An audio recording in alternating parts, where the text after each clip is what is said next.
kahit gaano kamangha-mangha ang dragon, ang lalaking nasa ilalim nito ang gumimbal sa puso ni Claire. Ang bawat hakbang niya ay nagpapakita ng banayad ngunit di matinag na kumpiyansa, at mula sa bawat pulgada ng kanyang katawan ay bumubulwak ang isang matinding galit, isang galit na sobrang bangis at marahas na ang tanging panghihinayang ni Claire ay hindi niya makikita ang ekspresyon ng pagkatalo ni Lucas.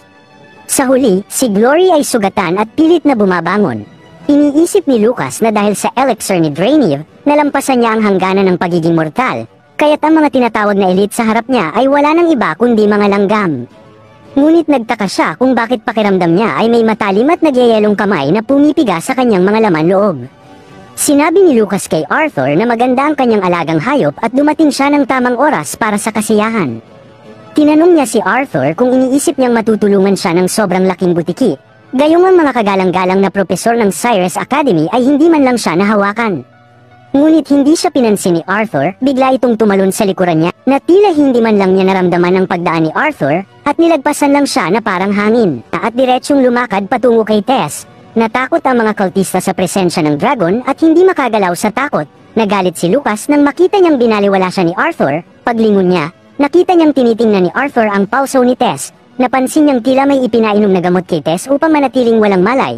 Ngunit maliban sa ilang pasa at gasgas, ayos naman siya. Sinabi ni Lucas kay Arthur na umiiyak si Tess para sa kanya. Tumawa ng sadestiko si Lucas at ipinahayag niya na ayaw ni Drainev na hawakan niya ang munting prinsesa ng mga elf, ngunit hindi niya balak sumunod. Aniya, ano pa bang mas mabisang paraan upang wasakin si Arthur kundi ang hayaang makita niya kung paano niya unti-unting babaliin ang mga buto ng babaeng pinahahalagahan niya?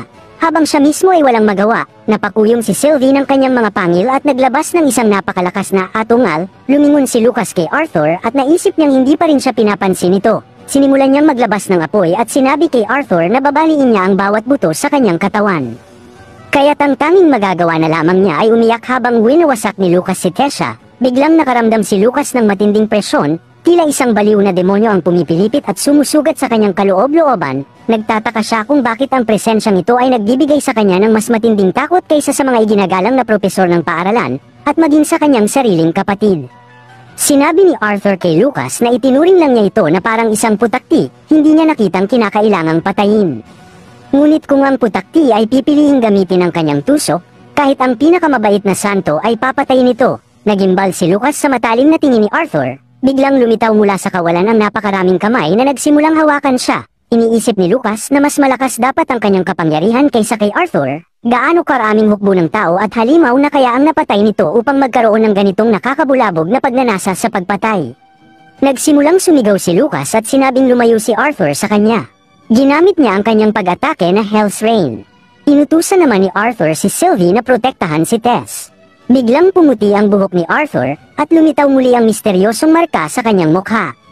Madali niyang pinigil ang ulan ng apoy gamit ang mahika ng yelo. Galit na sumigaw si Lucas at sinabing may tinatago si Arthur bukod sa mahika ng apoy, kaya't naghagis siya ng matutulis na sibat. Agad na hinuli ni Arthur ang isa sa mga sibat at sa isang iglap, isang itim na kidlat ang lumabas mula sa kanyang daliri. Isang braso ang nawala kay Lucas dahil sa atake. Bumagsak siya sa lupa, nagsimulang sumigaw sa sakit, at sinabing masakit ito. Napahiyaw si Lucas, sinasabing mayroon din siyang mahika ng kidlat. Tinanong niya si Arthur kung isa ba siyang Quadra Elemental Mage. Hinawakan siya ni Arthur sa kanyang natitirang braso, itinaas siya sa ere, at sinabing tama siya. Kasunod nito, ginamit ni Arthur ang kanyang mahika ng yelo upang palamigin at durugin ang kabilang braso ni Lucas. Muling nagsimula itong umiyak, humihiyaw ng awa. Inapakan ni Arthur ang binti ni Lucas at sinabing downforce, dinurog niya ito. Napasigaw si Lucas sa matinding sakit, at sumirit ang napakaraming dugo. Sinabi ni Arthur na binanggit ni Lucas si Drainev kanina. Tinanong niya kung ito ba ang responsable sa lahat ng ito. Biglang natawa si Lucas at sinabing tama siya, at kinuha rin ni Drainev ang kanyang pinakamatalik na kaibigan. Walang awa, muling inapakan ni Arthur ang isa pang binti ni Lucas at durog itong muli. Puno ng sigaw at dalamhati si Lucas. Sinabi ni Arthur na may pagbabagong magaganap sa mundong ito, at wala siyang magagawa upang pigilan yon. Pagkatapos, itinapak ni Arthur ang kanyang paa sa pagkalalaki ni Lucas, at sinabing may magagawa naman siya. At yun ay ang siguraduhing hindi nakakalat ang kanyang kasamaan sa susunod na henerasyon.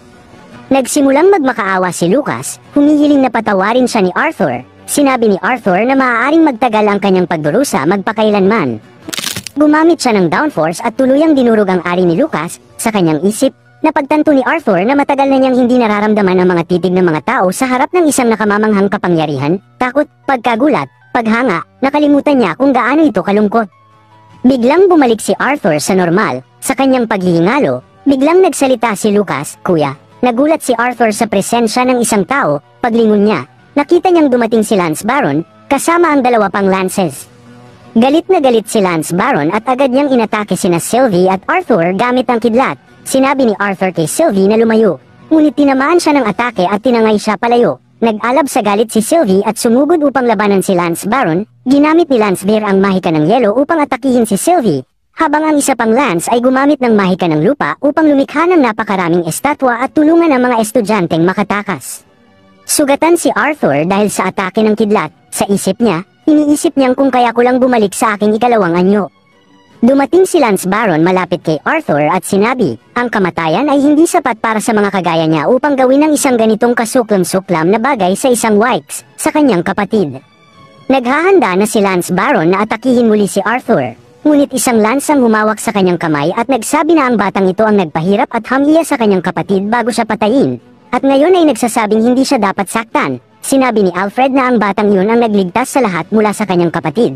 At habang nauunawaan niya ang kanyang pagkalugi, mariin niyang ipinapayo na mag-ingat siya sa tono niya. Sinabi ni Lance Baron kay Alfred na wala siyang kailangang pakialaman sa kanyang kalokohan, ang kanyang kapatid ay bagong namatay sa kanyang mga mata, at pagbabayaran niya ang pumatay sa kanya ng katumbas na sakit. Ginamit ni Alfred ang kanyang mga estatwa upang hawakan si Lance Baron, ngunit winasak ito ni Baron gamit ang isang kidlat na pagsabog. Si Baron ay naghahanda ng patayin si Arthur gamit ang kanyang kidlat. Ngunit gumamit si Lance Bear ng isang pader ng yelo upang protektahan si Arthur. Inatake ni Lance Bear si Baron at sinabi na hindi siya ang may karapatang magdesisyon, kundi ang konseho ang magpapasya kung anong gagawin sa bata at sa dragon. Sinabi niyang hindi palalampasin ang pagiging suwail. Sumuko si Baron at nagsabi na naiintindihan niya. Nagsimulang tumulong ang mga mediko sa mga sugatang tao, at ang mga magulang ay tumatakbo upang hanapin ang kanilang mga anak.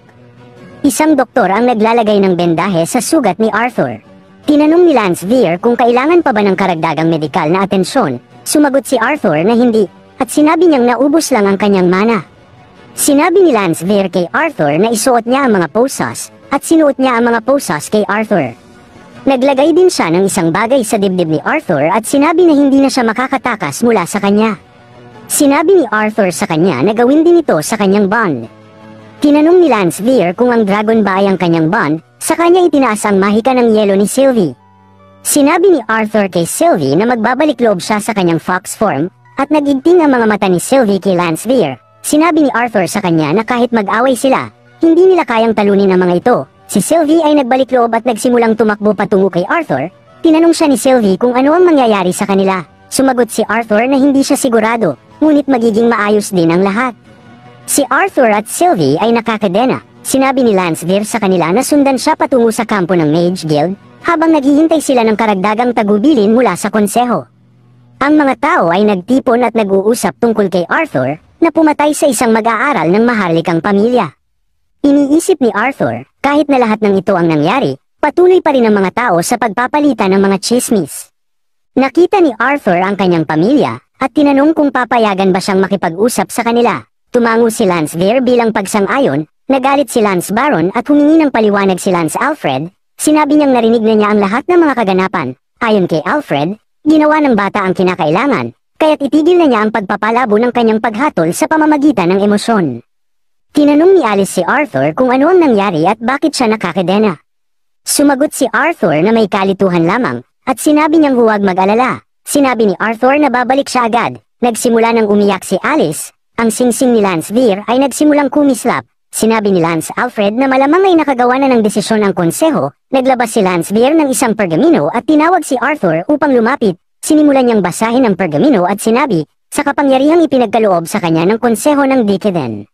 Siya si General Varay Oray ng Six Lances, ay ipinahayag ang kautusan ng konseho hinggil kay Arthur Luan, anak ni Reynolds at Alice Luan, na ayon sa desisyon ng konseho, dahil sa kanyang mga aksyon na nagpapakita ng labis na karahasan at mga hindi maliwanag na pangyayari. Ang kanyang mana core ay ipapawalang bisa, aalisin ang kanyang titulong mage, at siya ay ikukulong hanggang sa magkaroon ng karagdagang paghatol. Nagulat si Reynolds nang marinig ito at nagsabi na tiyak ay may pagkakamali. Dumating si Kathleen at tinanong kung paano nila kayang parusahan ang tanging tao na gumawa ng mabuti, dahil dahil kay Arthur sila nakaligtas. Kung hindi dahil sa kanya, wala nang sinumang ang makakatulong sa kanila. Sinabi niya kay Lance Veer na kapag nalaman ng kanyang mga magulang ang kautusang ito, agad nilang babawiin ito. Ipinakita ni Lance Veer ang pergamino at sinabi na ang mga hari at reyna ng Glader ay bumoto pabor sa desisyong ito. Kasama na ang mga hari at reyna ng Grey Saunders. Nagulat si Kathleen nang makita ito at sinabi na hindi nila kailanman gagawin yun. Hinawakan ni Curtis si Kathleen sa balikat at dahan-daang iniwas-iwas ang kanyang ulo. Iniisip ni Arthur na walang silbi ang magpaliwanag sa mga lances. Sa isip ni Arthur na kung walang malinaw na konteksto sa naganap, ito ay marahil magpapakita na siya ang dahilan sa pag-atake. Tinanong ni Arthur kung maaari ba siyang makipag-usap sa kanyang pamilya sa huling pagkakataon, at pumayag si Lance Veer. Lumapit si Arthur sa kanyang pamilya at nagsimulang ngumiti. Sinabi niyang huwag silang malungkot dahil malalampasan din nila ito at malilihis ang pagkakaintindi sa sitwasyon. Si Alice ay nagsimula ng umiyak at sinabi na wala siyang kaalaman kung anong mangyayari. Si Ellie ay nagsimula ring umiyak, kaya pinunasan ni Arthur ang kanyang mga luha at sinabi na mabilis na siyang lumalaki. Paglingon ni Arthur, sinabi niya na tiyak na babalik siya.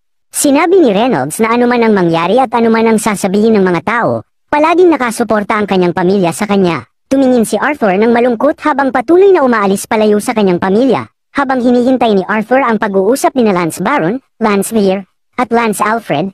Tinitingnan siya ni Baron na puno ng galit at nagsimulang maglakad papunta kay Arthur. Ibinato ni Baron ang isang sulyap kay Arthur at agad na lumipad palayo. Nag-anyaya si Lance Alfred ng isang lumilipad na nilalang at sinabi kay Arthur na hindi siya masusunog. Sumakay si Arthur at nagsabi na kahit magliyab ito, wala silang magagawa. Magsimula silang lumipad palayo. Pagkalipas ng ilang sandali, nakarating si Baron sa kanyang bahay, at daladala niya ang katawan ni Lucas na binalot ng tela. Lumuhod ang kanyang mga alipin at tinanggap siya. Binuksan ni Baron ang pinto at ang mga kasambahay ay nasiyahan nang makita si Lord Baron at nagsabing hindi nila inaasahan siya. Sinabi ni Baron na ipatawag agad ang kanyang ama. Matapos ang ilang sandali, sinabi ni Baron sa kanyang ama ang lahat ng nangyari, habang nakaupo siya sa isang upuan sa isang marangyang silid.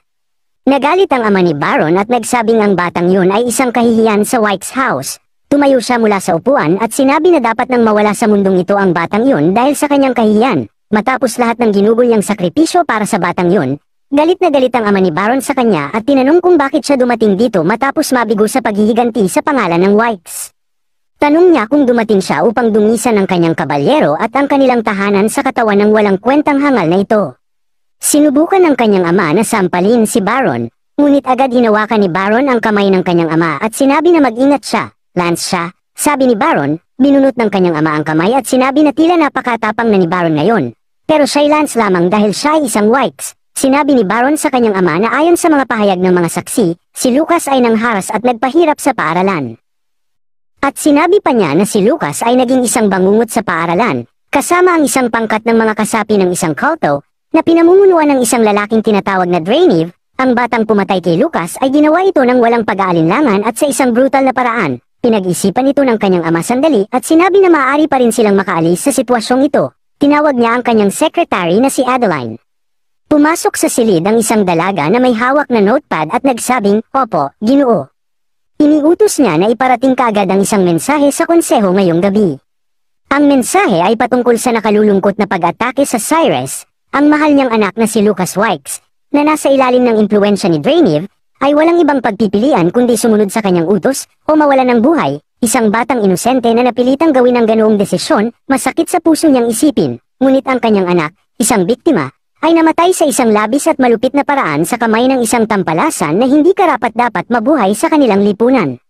Walang ibang anyo ng pagbabayad sala kundi ang kamatayan ang magiging angkop na parusa para sa isang krimen na labis na nakapanghihilakbot laban sa pamilya ng kanyang asawa, habang inihahanda nila ang isang pribadong libing para sa kanyang minamahal na anak. Umaasa siyang makakagawa ng makatarungang desisyon ang konseho. Tinanong niya si Baron kung tama ang kanyang ipinahayag, at nagulat ito sa kanyang narinig. Yumuko si Adeline at nagpaabot ng pakikiramay. Sinabi niyang ipapadala niya agad ang mensahe. Umupo ang ama ni Baron sa kanyang upuan at nagsimulang magbasa ng libro. Tinanong ni Baron tungkol sa libing, at walang pakialam na sagot ng kanyang ama. Kaya iniutos niyang si Adeline na lang ang bahala rito at iwanan siya mag-isa. Samantala, sina Lance Veer at Alfred ay dinadala si Arthur sa kanyang piitan. Tinanong ni Arthur kung gaano pa sila kalayo sa destinasyon, At sinagot siya ni Alfred na hindi na ito malayo. Sinabi ni Arthur na hindi na kailangan ng Posas, dahil hindi siya ganoong katanga para tumakas mula sa dalawang lances. Sinabi ni Alfred na ito ay para na rin sa kanilang kaligtasan, lalo na't lumilipad sila sa ibabaw ng Beast Blades. May iba pang paraan na maaaring maging sanhi ng problema si Arthur. Tinanong ni Arthur kung sinasabi ni Alfred na may mga mana beasts na hindi niya kayang talunin. Sinabi ni Alfred na bagamat makapangyarihan ng mga lances, sila pa rin ay mortal lamang, at ang Beast Blades ay puno ng hiwaga at mga hindi inaasahang panganib. Dapat niyang malaman yun. Sa dami ng kakaibang mga pangyayaring nagaganap, mas mabuting maging maingat. Sinabi ni Arthur na sa nakikita niya, mas mabuti pang kasama si Alfred kaysa sa kanyang mga kasamahan. Sumang-ayon si Alfred, at sinabing tama siya. Hindi pinakamahusay na kausap si Veer at Baron. Tinanong niya si Arthur kung paano ito naging isang napakahusay na salamangkero sa kabila ng kanyang murang edad. Sagot ni Arthur na hindi pa naman siya nakikita nitong lumaban. Sagot ni Alfred, narinig na niya ang sapat na impormasyon mula kay Baron tungkol sa kapatid nito at mula rin sa mga estudyanteng nakausap niya. Sinabi ni Arthur na curious siya kung ano ang narinig ni Alfred, lalo na't dinala pa rin siya nito sa kulungan. Napabuntong hininga si Alfred at sinabing talagang isang kakaibang sitwasyon ang kanilang kinalalagyan. Sabi ni Veer na narating na nila ang kanilang destinasyon, lumitaw ang isang daan sa kanilang harapan, at nagulat si Arthur sa kanyang nakita. Sinabi ni Veer, maligayang pagdating sa lumulutang na kastilyo ng konseho. Lumapag sila sa kastilyo, at isinilid ni Lance Alfred ang sinasakyan nila sa kanyang singsing. Ipinaliwanag niya kay Arthur na palaging may bitbit na lupa ang mga duwende saan man sila magpunta. Lalo na sa ganitong sitwasyon, hindi niya maaaring sirain ang bahagi ng pader o sahig ng kastilyo para magamit ang kanyang mahika. Sinabi ni Veer na hindi maaaring gumamit ng mahika sa mga pasukan ng kastilyo, kaya't kailangan nilang umakyat ng hagdan. Sinimulan nilang akyatin ang hagdan, at makalipas ang ilang sandali, narating nila ang isang maluwang na bulwagan. Sinabi ni Lance Alfred kay Arthur na ngayong nasa loob na sila ng mismong kastilyo, mas mabuting huwag na siyang makipag-usap sa kanila o sa alinman sa mga lances. Napansin ni Arthur na ang kastilyong ito ay kahawig ng isa mula sa kanyang nakaraang buhay, maganda ngunit walang laman at malungkot. Binuksan ni Veer ang pinto, at bigla silang nasa harap ng konseho. Naroon ang mga hari at reyna ng tao, duwende, at elf sa pagpupulong. Yumuko si Veer at sinabi na dinala na nila si Arthur sa harap ng konseho. Biglang nagalit si Dowsid kay Arthur at tinanong kung iniisip nitong kapantay niya ang mga lances. Dapat man lang daw siyang lumuhod bilang tanda ng respeto. Humingi ng paumanhin si Arthur at sinabing wala siyang alam sa tamang paraan ng pagpapakita ng paggalang sa mga maharlika at mga nasa trono. Sinabi ni Blaine na lahat sila ay may mahabang paglalakbay, kaya inutusan niya si Veer na tanggalin ang posas ni Arthur upang makapagsimula na sila. Tinanggal ni Veer ang kanyang posas. Sinabi ni Alduin na bago sila magsimula, nais niyang pasalamatan si Arthur, hindi lang bilang isang pinuno, kundi bilang isang ama rin. Nagngingit-ngit si Dowsid at sinabing narito sila bilang mga pinuno ng kontinenteng ito, hindi bilang mga ama. Sinabi naman ni Glodora na ang binatang ito ay marahas na pinagpira-piraso ang isa sa kanyang mga kaklase bago ito pinatay, at hindi niya nakikitang kailangang pasalamatan ito. Hawak ni Dowsid ang isang pergamino at tinanong kung kailangan niya bang ipaalala sa lahat ang ginawa ni Arthur, parehong binti durog-durog, kaliwang braso pinutol, pati ang kanyang kasarian at pelvis ay durog. Sumabat si Alduin at sinabing tama na yun. Sinabi ni Mariel na alam na nilang lahat ang ulat, ngunit hindi nila maaaring baliwalain na iniligtas ni Arthur ang mga estudyante ng Cyrus Academy. Sumagot si Dowsid na oo, napakagandang ang sabihin na iniligtas ng batang ito ang buong paaralan, ngunit hindi nito mababago ang katotohanang dumanas ng matinding pagpapahirap ang batang Wykes. Marahil daw ginamit lang ni Arthur ang kaguluhang ito upang magiganti sa kanyang karibal. Biglang uminit ang ulo ni Alduin at sinabing sinasabi ba ni Dowsid na sumugod si Arthur nang walang takot sa mapanganib na sitwasyong yun para lamang sa paghihiganti, at kahit pa ganoon, wala silang patunay sa kanyang motibo, pero may patunay sila na iniligtas niya ang kanilang mga anak at kung ano na lang ang natira sa akademya. Itinaas ni Glodora ang kanyang kamay at sinabing hindi naman niya sinasabi na dapat nilang patayin si Arthur, ang kailangan lang nilang gawin ay sirain ang kanyang kakayahan bilang isang salamangkero. Muling nagsalita si Dowsid, sinabing napakapanganib ng batang ito, paano kung isang araw, siya at ang kanyang dragon ay magdesisyong kalabanin sila? Sumagot si Mariel na masyado siyang paranoid. Itinanong niya kina Blaine at Priscilla kung ano ang opinyon nila tungkol dito. Sinabi ni Priscilla na sang-ayon silang ligtas ang kanilang mga anak dahil kay Arthur. Sumang-ayon si Blaine ngunit iginiit na bilang mga pinuno, kailangan nilang isaalang-alang ang pananaw ng Grey Sender. Lalong nagalit si Alduin at tinanong kung dapat ba nilang wasakin ang kakayahan ni Arthur bilang salamangkero at patayin ang kanyang dragon. sa maliit na posibilidad na maaaring magtanim siya ng galit at balang araw ay maghiganti. Dahil dito, lalong nagalit si Dausid at sinabihan si Alduin na alamin ang kanyang lugar. Sa galit, sumagot si Alduin at sinabing hindi sila narito para basta-basta na lang magtapon ng mga akusasyon. Galit na sumagot si Dausid, sinabing huwag niyang isiping kapantay niya sila kahit na nakaupo siya sa pulong na ito. Baka daw kailangan pa niyang ipaalala kay Alduin kung paano siya nabigong pangalagaan ang sarili niyang mga lances. Dahil dito, nag-umpisang magtalo sina Dausid at Alduin. Sinabi ni Arthur na wala siyang nakikitang dahilan para manatili roon kung hindi rin lang siya makakapagsalita. Sumang-ayon si Glodora, sinabing tama ang binata, wala namang dahilan para naroon ng isang bilanggo. Iniutos niya kay Alfred na ikulong si Arthur sa piitan hanggang sa may bagong utos, at ikulong naman ang kanyang alagang dragon sa isang imbakan. Sumabat si Alduin, sinabing hindi para kina Dausid at Glodora ang konsehong ito upang pamahalaan ayon sa kanilang gusto. Sinabi ni Dausid na tumigil siya, ipinaalala sa kanya na isa lang siyang elf at mayroon lamang isang lance sa kanyang kapangyarihan. Habang sila ay papunta sa selda, naisip ni Arthur na ang hari at reyna ng mga duwende ay laban sa akin. Ang mga Glader ay ayaw sumuporta sa alinmang panig. Natutuwa ako na masyadong pagod si Sylvie kaya hindi niya masyadong pinag-iisipan ito. Wala na ba akong ibang pagpipilian kundi umasa kay Alduin at Miriel upang mailigtas kami ni Sylvie nang walang sakitan. Tinanggal ni Alfred ang kanyang posas at sinabing bibisita siya paminsan-minsan. Sumagot si Arthur, at least, tahimik dito. Biglang may isang boses na nagmula sa kabilang selda. Ikaw ba si Arthur? Nagulat si Arthur sa narinig niyang tinig. Nagtataka si Arthur kung kanino ang boses na yun, pero ito ay pamilyar sa kanya. Nang napagtanto nga niya na kay Director Goodsky ito, agad siyang nagtanong kung siya nga ba ito. Ayon kay Director Goodsky, nakakulong na siya roon sa loob ng ilang araw, at hindi siya nabalitaan tungkol sa pag-atake sa Cyrus Academy. Nang malaman niya ito, sinabi niyang talagang mangyayari yun, ngunit hindi niya inakalang ganoon kabilis. Ayon sa kanya, ang mga kalaban ay gumagalaw na ng mas mabilis kaysa sa inaasahan. Humingi ng paumanhin si Goodsky sa lahat ng kailangang pagdaanan ni Arthur. Sinabi niya na siya ay pinilit at itinali ng mga puwersang hindi niya kayang labanan, hindi niya piniling manahimik, subalit may mahikang pumipigil sa kanya. Kahit ang pagbibigay ng impormasyong ito ay nagdudulot na ng sakit at unti-unting nagpapagana sa sumpang nakatali sa kanya. Tinanong siya ni Cynthia kung maaari niyang sabihin kung paano lumitaw si Lucas noong nakipaglaban sila. Sinabi ni Arthur na si Lucas ay nasa ilalim ng parehong droga na matagal nang kumakalat sa paaralan, ngunit may kakaiba sa kanya. Mas malakas siya at tila nasa tamang pag-iisip pa rin. Humingi ng tawad si Cynthia sa lahat ng nangyari. At sinabing halos hindi na ako isang direktor, hindi pagkatapos akong gawing panakip butas ng konseho. Labis ang pagtataka ni Arthur kaya tinanong niya ito kung bakit kaya. Sinabi ng direktor na kaya ako narito, inaasahan kong isisisi ng konseho sa akin ang mga nangyari sa paaralan, upang mailihis ang pansin mula sa... Hindi ko masabi, natatakot ako, sapagkat ako'y napipilitang manahimik tungkol sa aking alam. Arthur, hindi dahil sa aking kagustuhan, kundi dahil sa mga puwersa at mahika na hindi natin kayang labanan. Kahit ang simpleng pagkwento nito sa iyo ay nagdudulot ng hapdi, at unti-unting ginigising ang sumpa. Walang nagawa si Arthur sa sitwasyon at naiinis na lang at umupo at nagpasalamat sa impormasyon. Samantala, nag-uusap sina Dausid at Blaine. Sinabihan siya ni Blaine, sabihin niya na lang kahit ano para mapanatag ang loob niya at makatulog ngayong gabi. Ang ginagawa natin ay pinapabayaan ang ating mga tao para lamang mailigtas ang sarili nating nakaraan. Sinabi ni Dausid na mahimbing siyang natutulog tuwing gabi, sapagkat alam niyang makikinabang sila at makakatanggap ng bagong yaman at karunungan mula sa kontinente. Uminom si Blaine ng alak mula sa kanyang baso at sumagot, ang ginagawa natin ay pinagtataksilan ng ating mga tao para lang mailigtas ang sarili nating mga balat.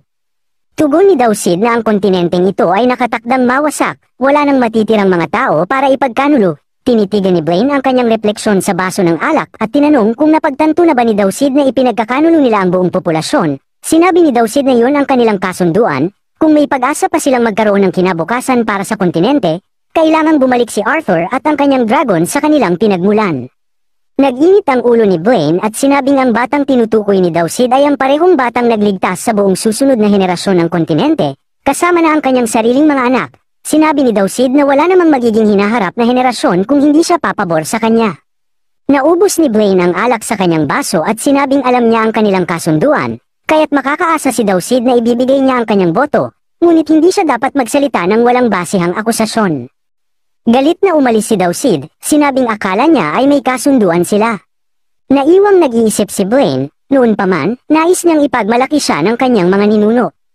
Alam niyang hindi ganoon katalino ang kanyang talento bilang isang salamangkero, kahit na ginamit niya ang di mabilang na mga elixir at tulong, halos hindi niya maabot ang red stage. Nakita niya kung paano nabulag ng kapangyarihan ang kanyang ama. Kaya nangako siya sa sarili niyang hindi niya kailanman kakalimutan kung bakit niya hinahangad ang kapangyarihan, upang mapanatili ang kapayapaan at protektahan ang kanyang pamilya at mga tao.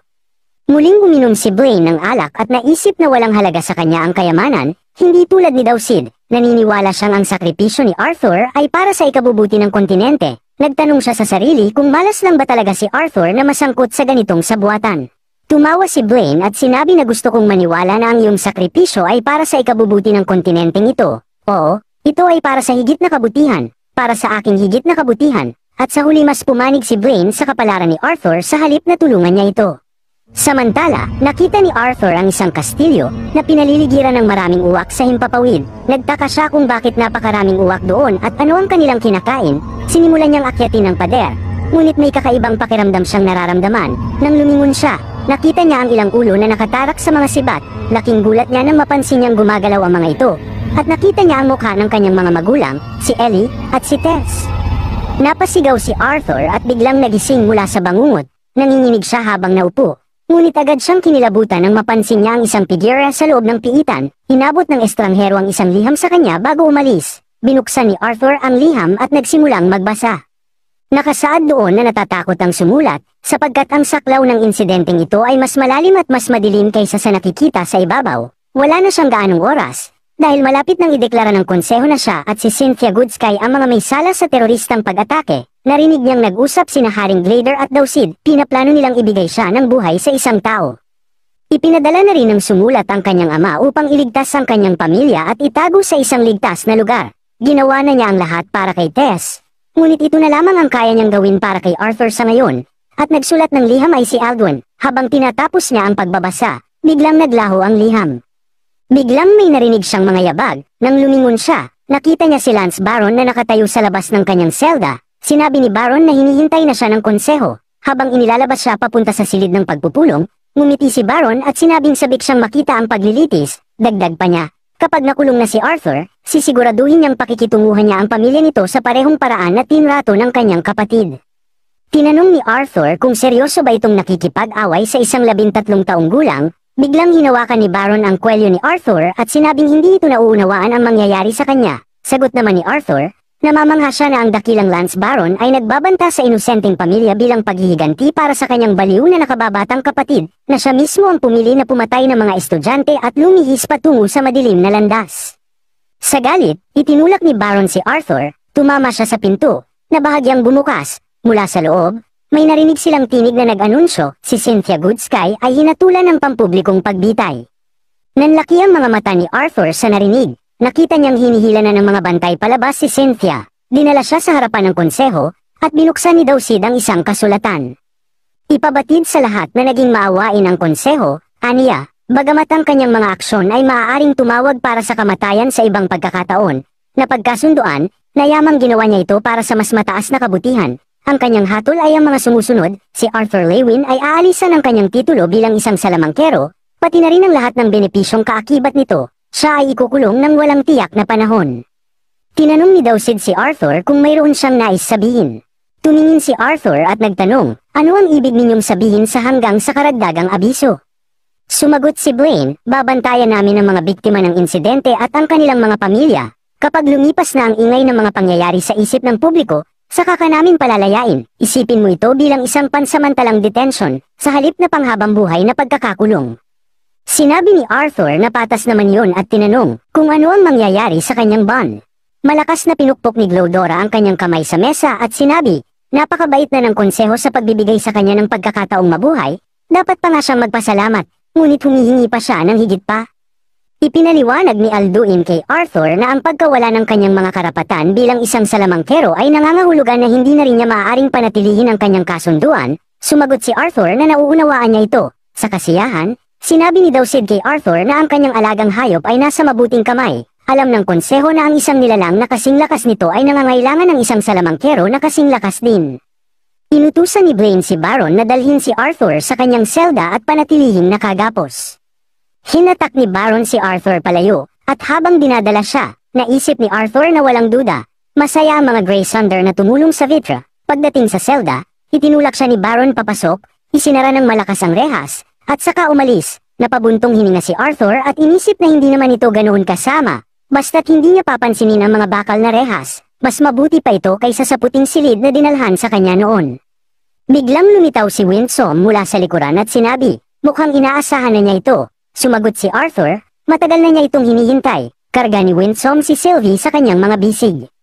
Samantala, nagdiriwang sina Dausid at Glodora habang nag-iinuman ng alak. Sinabi ni Dausid sa kanya, isipin niya ang lahat ng pagbabagong paparating. Tayo at ang ating mga kababayan ang napiling mamuno sa kontinenteng ito patungo sa bagong panahon. Kasama siya. Tinanong ni Glodora kung tunay nga siyang ganoon kalakas ang bata. Sagot ni Dausid, nakipaglaban na siya sa maraming mababangis na halimaw ng mana noon. Nung ako lang at ang aking digmaang palakol na Full Cliff ang magkasama. Ilang beses na akong nalagay sa bingit ng kamatayan dahil sa mga laban na yun. Ngunit wala pang nagpanginig sa kanya sa takot katulad ng naramdaman niya nang una niyang ipakita ang kanyang sarili sa kanya. Tumingin siya sa kanyang asawa at sinabing, pinili niya sila. Kahit hindi niya tayo kailangan para makamit ang kanyang mga layunin, itinaas niya ang kanyang baso ng alak at idinagdag, sina Blaine at Alduin ay madalas magbiro tungkol sa mga hari ng kontinenteng ito, na wala silang sapat na lakas o potensyal kumpara sa ating lahi. Ngunit minsan, mas malakas pa siya kaysa sa kanila. Nagsimulang magbuhos ng alak si Glodora sa kanyang baso habang umiinom muli si Dausid. At biglang natahimik siya at napatingin sa kanyang asawa na isip niya, oh, tama, hindi niya alam. Yung insidenteng nagpahina o lumumpo sa akin, mas higit pa ako sa isang orange core ngayon. Kung paano permanenteng nasira ang kanyang mana core, lahat dahil lamang sa isang hamak na salamangkero na nagawang tamaan ito, at yun ay dahil naaktuhan siyang kasama ang asawa nito sa kama. Sa tingin niya, sapat na ang pagpapahirap at pagbitay para sa ginawa nito sa kanya. Hinawakan ni Glodora ang kanyang mukha at sinabi, alam niya namang hinahangaan siya ng kanilang mga kababayan, masunurin sila sa kanya higit kanino man, kung hindi lang dahil sa 2 lance na nasa kanya. Matagal na silang nag-aklas para patalsikin siya sa trono.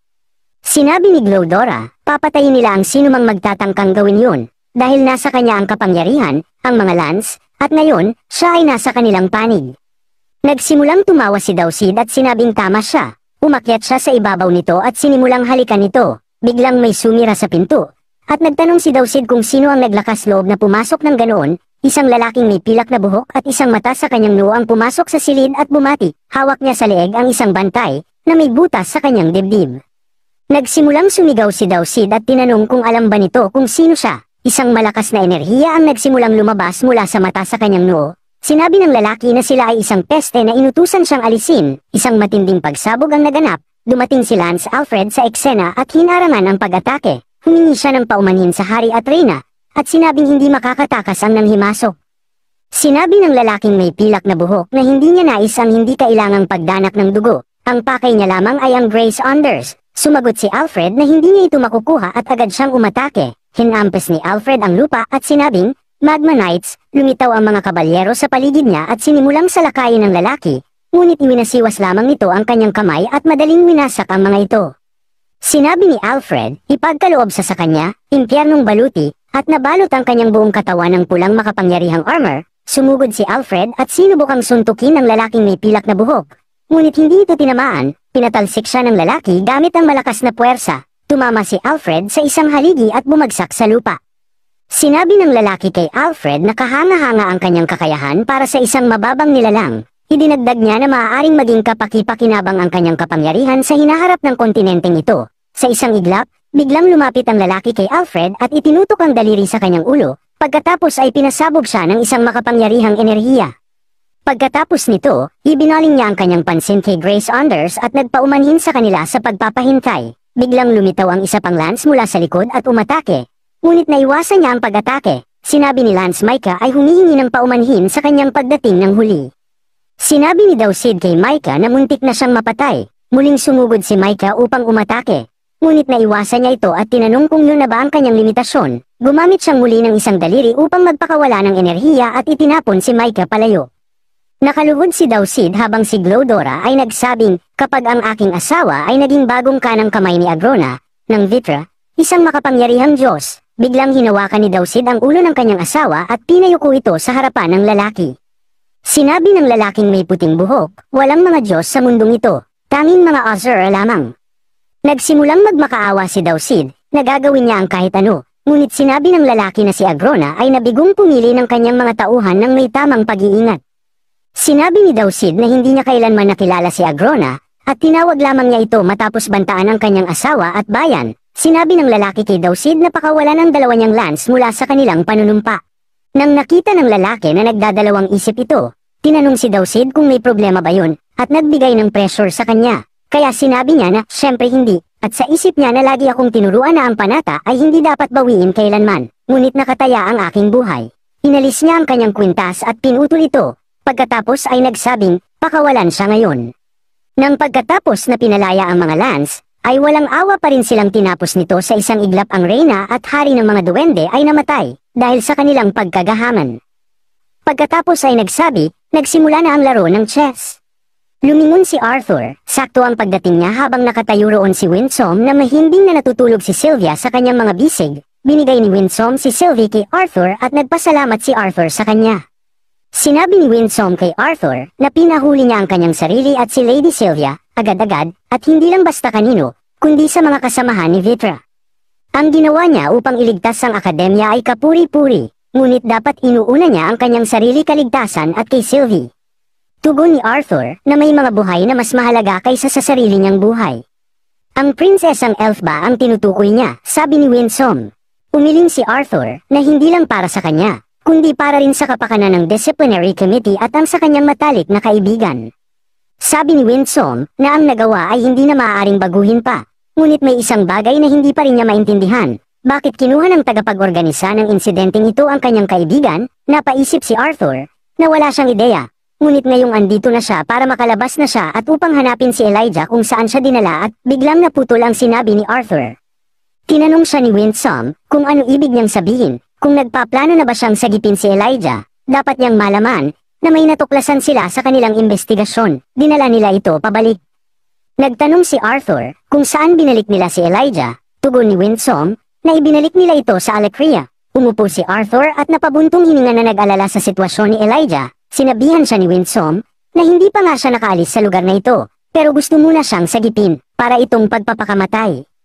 Tugon ni Arthur na may bahagi sa kanya na gusto pa ring sundan sila, sa pag-asang buhay pa ito at may iligtas niya. Ngunit tila sigurado si Winsome sa isang bagay, mamamatay siya sa sandaling magpakita siya roon. Kaya nagtanong siya kay Winsome kung ano ang dapat niyang gawin. Sinabi ni Winsome na maswerte sila. Umalis ang lalaki nagngangalang Droniv bago pa siya dumating, interesado na sa kanya ang angkan, at ang Vritra nais siyang makuha ng buhay. Pero kung malaman nila nasa kanya ang kalooban ni Lady Sylvia at ang kanyang anak na si Sylvie nasa sayo, ay natatakot siyang kahit ang mga Ozura ay mahihirapang tiyakin ang kanyang kaligtasan. Galit na sinabi ni Arthur, kung ganun na lang ba nahayaan na lang ang kanyang best friend na mapahamak. Umasa siyang makakakuha ng tulong mula kay Alduin, at alam niyang hindi siya niya iiwan dito kasama si Sylvia, dahil karamihan sa konseho ay nagtatrabaho para sa Vritra, kakaunti na lang ang mga pagpipilian niya rito.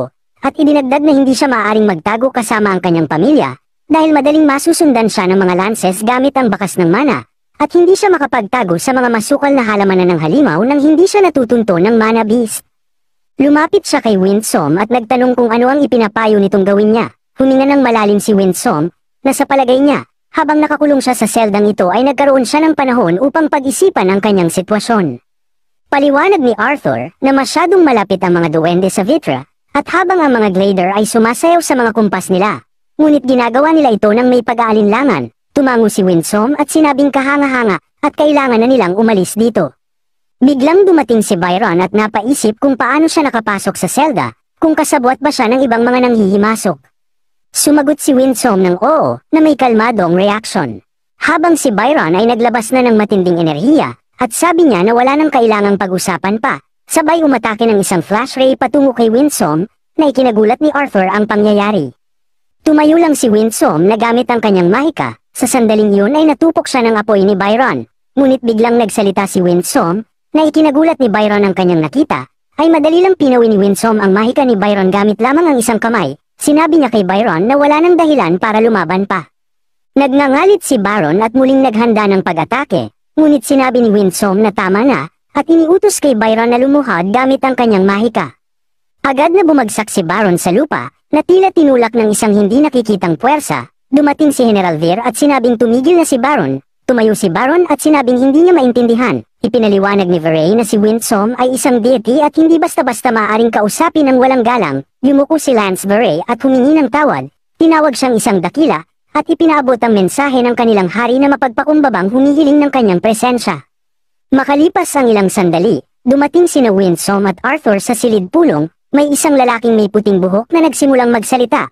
Para sa mga hindi nakakakilala sa kanya, ipinakilala niya ang sarili bilang Alder. Sinabi ni Alder na ipapaliwanag niya ito ng simple, siya at si Winsome ay ipinadala roon upang bigyan ng pagkakataong mabuhay ang mas mahihinang nilalang sa paparating na digmaan laban sa Vitra.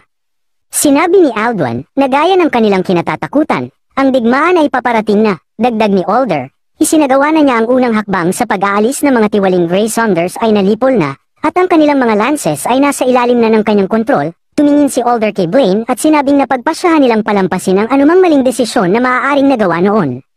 Nanginig si Blaine sa takot at sinabi niyang malinaw na ang kanilang mga kakayahan ay higit pa sa anumang mayroon sila. Tinanong niya kung bakit hindi nalang puntahan ng mga Asuras ang kontinente ng Alacraya at talunin ang Vitra. Umiling si Alder at sinabing hindi ito ganoon kasimple. Ang Vitra clan, kasama ang tatlong iba pang mga clan sa ilalim ng kanilang utos, ay dating mga Azura na lumabag sa kanilang batas. Ang isang labanan ng ganoong sukat ay walang duda na wawasak sa mundo. Ipinaliwanag ni Alder na may kasunduan sa pagitan ng Asuras at Vitra clan na walang mas mataas na nilalang ang maaaring direktang umatake sa isa pa o makialam sa mas mahihinang nilalang. Tinanong ni Arthur kung hindi ba nito nilalabag ang kasunduan dahil sa pagpatay nila sa mga Grey Saunders. Umiling si Winsome at sinabing si Decadent ay nakaharap sa isang populasyong pinamumunuan mismo ni Agrona ng Vitra. Hindi ito magiging padalos-dalos na labagin ang kasunduan para sa kanila. Sa halip, sila lamang ay nagpapantay ng laban. Nag-init ang ulo ni Arthur at tinanong kung ano ang tungkol sa mga Blackhorn Demons na matagal nang sumasalakay sa kanilang lupain. Mas matagal na silang naririto kaysa sa kanilang kaalaman, at isa sa kanila ang responsable sa pagpatay sa isang lance. Tumayo si Alduin mula sa kanyang upuan at tinanong kung paano niya nalaman ito. Ipinakita ni Cynthia ang isang maliit na piraso ng isang bagay at tinanong kung tinutukoy niya ang may-ari ng bahagi na ito. Sinabi ni Alder kay Arthur na hindi kasinungalingan ang sinabi ni Winsome.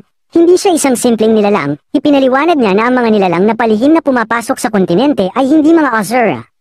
Ibinunyag ni Alder na ang mga halimaw na yun ay dating mahihinang nilalang, tulad nila, ngunit sumailalim sila sa hindi mabilang na mga eksperimento. Sinabi ni Muriel na may mga halimaw na hindi kahit Azura, ngunit kaya pa ring wasakin ang pinakamalalakas na salamangkero sa Decadent. Nagtanong ang Reyna ng Elf kung may pag-asa pa ba silang manalo. Sumagot si Alder na limitado lamang ang mga halimaw na ito. Ngunit sila ang lihim na sandata ni Agrona sa digmaang ito. Hindi na niya sila ipapadala ng padalos-dalos tulad ng dati, ngayong alam na niya ang tungkol sa presensya nito. Sinabi niya sa kanila na isipin siya bilang isang general sa nalalapit na digmaan, at para sa mga Azura, pinakamahalaga na ipagtanggol ang kontinenteng ito. Pagkatapos noon, umalis sina Arthur at Winsome sa silid. Tinanong ni Arthur kung hindi ba dapat silang makisali sa mga usapan tungkol sa digmaan. Sumagot si Winsome na si Alder ay higit pa sa sapat upang pangasiwaan ang mga paghahanda ng mag-isa. Idinagdag niya na bibisitahin nila ang pamilya ni Arthur upang magpaalam. Nagtanong si Arthur kung saan siya pupunta. Sinabi ni Winsome na dadalhin niya siya sa lupain ng mga Azura, kung saan gaganapin ang kanyang pagsasanay sa Aphetes. Nagulat si Arthur sa kanyang narinig. Makalipas ang ilang sandali, naglalakad sina Arthur at Winsome sa isang kagubatan. Inirereklamo ni Arthur na hindi siya mahilig sa mahabang lakad sa kagubatan. Tinanong niya kung bakit hindi na lang sila inilipat ng mas malapit kay Elder Rina. Ipinaliwanag ni Winsome na maaari niya silang ilipat diretso roon, ngunit magdudulot ito ng kaguluhan sa hadlang na pumoprotekta sa kanyang pamilya laban sa panganib. Sumang-ayon si Arthur na tama ang naging desisyon. Tinanong ni Winsome kung nakikinig siya sa paliwanag tungkol sa Aphetes at sa Dakilang 8. Sinagot ni Arthur na oo, at inulit niya ang impormasyon. May 8 lahi ng Azura sa Aphetes, at bawat lahi ay binubuo ng maraming angkan. Ngunit tanging isang angkan sa bawat lahi ang kinikilala bilang isa sa High 8. Ang Vitra clan ay bahagi ng lahi ng Basilisk. Dagdag pa ni Arthur, hindi pa rin siya makapaniwala na sinubukan ng ibang mga angkan na ipapatay si Agrona. Akala niya, ang kasunduan ay ang una at tanging sagot dahil sa kapayapaan at lahat ng iyon. Ipinaliwanag ni Winsome na si Agrona ay masyadong mapanganib para sa kanila upang isaalang-alang ang isang kasunduan sa simula pa lamang. Wala silang ideya kung ano ang ginagawa ni Agrona sa Alacraya o kung ano ang balak nito sa kanila. Kaya nagpasya silang pinakamahusay na solusyon ay puksain siya ng direkta. Pagdating nila malapit sa tahanan ni Rina, Sinabi ni Arthur na nalilito pa rin siya kung paano nasangkot si Sylvia sa lahat ng ito at kung bakit siya napadpad sa Deceden. Sinabi ni Winsome na ang ipapahayag niya ay kailangang manatili lamang sa kanila, dahil iilan lamang sa Indrath clan ang nakakaalam nito. Ipinahayag niya na noon, si Lady Sylvia ay bumaba kasama ang Elite Division upang talunin si Agrona. Nagulat si Arthur at tinanong kung pinayagan nila itong sumama. Sinabi niya na sinabi sa kanya ni Winsome na wala silang kaalaman tungkol sa kung ano ang dapat asahan, at na si Agrona ay napakapanganib. Ipinaliwanag ni Winsome na hindi siya pinayagan ni Lord Indrath na gawin ito, si Sylvia mismo ang nagtago at sumama sa koponan nang hindi nila nalalaman, inilantad lamang niya ang kanyang sarili nang huli na para bumalik siya. Pagdating nila sa talon, sinabi ni Winsome na hindi rin niya alam kung paano siya nabihag at kung bakit siya nagtago kahit sa kanila pagkatapos niyang makatakas. Tinanong ni Arthur kung ano ang nangyari sa mga Azura na bumaba upang labanan si Agrona. Sinagot siya ni Winsome ng isang bagay na hindi inaasahan ng sinuman na naghihintay na si Agrona, hindi lamang kasama ang isang mas malaking hukbo ng Basilisk, kundi pati na rin ang mga mas mababang lahi na may likas na kakayahang mahika, katulad ng sa mga Azura. Ibinunyag niya kay Arthur na ang Vritra clan ay lihim na nakikipaghalo ng dugo sa mga mas mababang lahi sa Alakraya. Nagulat si Arthur sa kanyang narinig. Sinabi ni Winsome na sila ay lubhang nalampasan sa bilang na 10,000 sundalo ang kanilang kinaharap. Lahat ng mandirigma mula sa Aphietes ay napatay o nabihag. Mismong si Agrona ang humarap kay Lord Indrath upang iparating ang balita na si Lady Sylvia ay napatay sa labanan. Handa nang maglunsad ng digmaan si Lord Indrath, hindi alintana ang magiging kahihinatnan, ngunit pinilit ng ibang mga angkan na ipagpatuloy ang kasunduan na nagbabawal sa mga Azura na makialam ng direkta kung sakaling maglabanan ang 7 lahi ng Azura sa Aphietes laban sa Vritra. Ang magiging pinsala sa mundo ay magiging napakalaki. Sinubukan din nilang papanagutin ang iba pang mga Basilisk sa Aphietes, ngunit hindi makatarungan na parusahan ang isang buong lahi dahil lamang sa kasalanan ng ilan. Naisip ni Arthur na kahindik-hindik ito, marahil ay kaya ring gawin ng ibang mga angkan sa Aphietes ang ginawa ng Vritra, ang lumikha ng makapangyarihang mandirigma sa pamamagitan ng Antabredum, ngunit pinigilan sila ng kanilang moralidad at dangal. Kung ginugol talaga ni Agrona ang napakaraming taon sa Alakraya, siguradong lumaki ng husto ang bilang ng Vritra. Bukod pa rito, mas lumala ang hindi balanse na kapangyarihan sa pagitan ng Alakraya at Daicathans.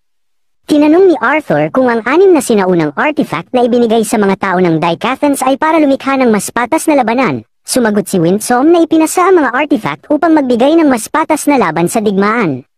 Napagtanto ni Arthur na siya ang magiging chess piece ng panig ng mga Azura sa digmaang ito. Ngunit sinabi ni Winsome na mas magiging madali para sa kanilang dalawa kung iisipin na lang ni Arthur na ginagawa niya ito upang protektahan ang kanyang pamilya at mga kaibigan.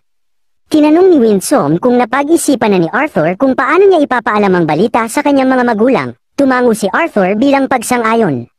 Samantala, sa tahanan ni Rhea, nagluluto si Reynolds habang magkasamang nakaupo sina Ellie at Alice sa harap ng apoy. Nag-uusap, iniabot ni Reynolds ang pagkain kay Alice.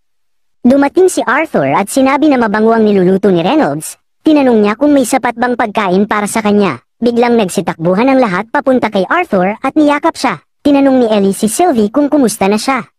Nagbiro si Arthur. Tinanong kung bakit hindi siya ang unang kinumusta. Niyakap siya ni Ellie at sinabing palagi naman siyang bumabalik ng buhay. Biglang naramdaman ng lahat ang isang napakalakas na presensya. Sinabihan ni Arthur si Winsome na pakalmahin ng kaunti ang kanyang aura. Pagkatapos, ipinakilala ni Arthur si Winsome sa lahat ang taong nagligtas sa kanya at ang magiging guro niya. Nagulat ang lahat nang makita si Winsome. Yumuko si Rhea bilang pagbati. Maligayang pagdating, Master Winsome. Sabi niya, ngumiti si Alice at sinabing siguradong isa siyang makapangyarihang mage. Nagpasalamat siya kay Winsome sa pagliligtas sa kanyang anak. Makalipas ang ilang sandali, nakaupo ang lahat sa paligid ng apoy, nag-uusap. Nilinaw ni Winsome ang kanyang lalamunan at tumingin kay Arthur bilang isang signal. Tumayo si Arthur at tinanong si Rhea kung maaari siyang makausap ang kanyang mga magulang ng pribado. Tumango si Rhea bilang pagsang-ayon. Pumasok si Arthur sa bahay kasama ang kanyang mga magulang. Sinabi ni Alice na alam niyang may bumabagabag kay Arthur. Sumagot si Arthur na alam niya na marami na siyang pinagdaanan at pinahirapan niya sila sa pag-aalala. Ngunit may isang bagay siyang kailangang gawin. Bago siya magsimula, matagal na niyang pinag-isipan kung dapat niya itong ipagtapat. Tinanong ni Alice kung natatandaan pa niya ang araw ng kanyang kapanganakan. Sagot ni Arthur, medyo. Ngunit idinagdag niya na walang sino man ang makakaalala nito ng mas malinaw kaysa sa kanya. Dahil noong panahong yun, siya ay muling isinilang, hindi lang ipinanganak. Sinabi ni Arthur na may nangyari sa kanya, napadpad siya mula sa ibang mundo at dinala sa mundong ito. Napakunot noo si Reynolds at pinaulit ang mga sinabi ni Arthur. Lumuhad si Alice sa harapan ni Arthur, hinawakan ang kanyang mukha at nagtanong kung ano ang kanyang mga sinasabi. Sinong nagturo sa iyo nito? Yung guru mo ba? Hinawakan ni Arthur ang kanyang mga braso at sumagot, wala ni isang tao ang nakakaalam nito. Hindi niya rin alam ang tamang termino para sa pangyayaring ito. Matagal na niya itong pinag-iisipan, ngunit ang pinakamalapit niyang paliwanag ay isang uri ng reinkarnasyon. Nang inig ang boses ni Alice, may nangyari ba pagkatapos nilang kunin ka noon? Pinatigil siya ni Reynolds, pakinggan muna natin siya. Sinimulan ni Arthur ilarawan ang mundo kung saan siya nagmula ang bahaging naaalala niya. Ikinwento niya ang kanyang ginampanang papel doon, pati na rin ang mga relasyon na nabuo niya. Sinigurado niyang bawat detalye ay malinaw upang ipakita na hindi siya nagsisinungaling. Habang nagsasalita siya, tahimik lang ang kanyang mga magulang, paminsan-minsan, nagtatanong si Reynolds, ngunit hindi mababasa ang ekspresyon ng kanyang mukha, samantalang si Alice, kitang-kita ang pagkagulat sa kanyang mukha, habang tumatagal ang kwento, namumutla siya at nanginginig ang kanyang mga kamay. Hindi alam ni Arthur kung gaano nakatagal siyang nagsasalita, pero pakiramdam niya ay ilang oras na ang lumipas. Nang matapos siya, napabuntong hininga si Reynolds, kaya pala hindi lang sa salamangka at pakikipaglaban siya magaling. Tumango si Arthur, ang sistema ng chi sa dating mundo ko ay may pagkakahawig sa ilang aspeto ng mana dito. Biglang natawa at naiyak si Alice nang sabay, ito ba'y isang biro? Siniko niya ang asawa at natawang sinabi, nakuha niya tayo, ang galing ng palabas niya. Huminga siya ng malalim at seryosong tinanong si Arthur, kung isa ba itong malupit na biro. Umiling si Arthur, hindi niya alam kung paano ito nangyari pero hindi siya nagsisinungaling. Napahawak si Alice sa ulo niya, hindi makapaniwala, at hinawakan niya si Reynolds kung naniniwala ba ito. Ang anak nila ay may sakit at kailangan niya ng tulong. Agad siyang niyakap ni Reynolds upang pakalmain, tahimik lang si Arthur at lumabas ng silid. Sa labas ng bahay, kausap niya si Ellie nang bumukas ang pinto. Lumabas si Reynolds at sinabihan si Ellie, pumasok muna siya sa loob at samahan ang kanyang nanay. Bago pumasok, niyakap ni Ellie si Arthur, hindi na kita tatanungin kung aalis ka na naman, basta lagi kang babalik. Lumayo si Arthur kasama ang kanyang ama, habang naglalakad, sinabi ni Reynolds, na natutulog na kanyang ina. Nag-alala si Arthur, kung okay lang ba siya, tumango si Reynolds, sa ngayon, pero nagulat siya, hindi madaling tanggapin ang mga sinabi nito. Nag-aalangan si Arthur bago nagtanong, at tinanong si Reynolds kung naniniwala ba ito. Tumigil si Reynolds at tumingin sa kanya. Wala siyang dahilan para magsinungaling sa kanila tungkol dito. Ngayon, maraming bagay ang may paliwanag, na ang aga niyang nagising sa kapangyarihan, ang galing niya sa pakikipaglaban, ang likas niyang katalinuhan. Saglit silang natahimik bago biglang sumigaw si Reynolds, pero sa tingin niya ba madali ito para sa kanya? Patuloy na sumigaw ang kanyang ama. Anong ibig niyang sabihin sa lahat ng mga alaala nila? Peke lang ba ang lahat ng yun? Paano dapat ituring siya ngayon? Mas matanda pa siya kaysa kanya noon. Pero andito ka ngayon bilang anak niyang 13 taong gulang, alam niya bang inalagaan at pinasususa ng nanay nito noong sanggol pa siya? Isang matandang lalaki ang itinuring niyang anak. Napayuko si Arthur, hindi alam kung paano sasagutin ang kanyang ama. Habang si Reynolds ay sumuntok sa pader at winasak ito, nagsimulang tumulo ang dugo mula sa kanyang kamay, at tinanong niya kung tunay ba siyang anak nito, o kung sinapian niya ang hindi pa isinisilang na sanggol na dapat sana'y naging anak nila.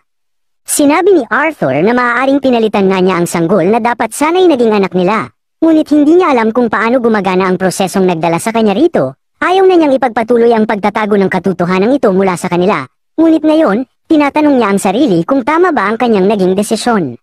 Sinabi ni Arthur na nais na niyang sabihin ito bago siya umalis.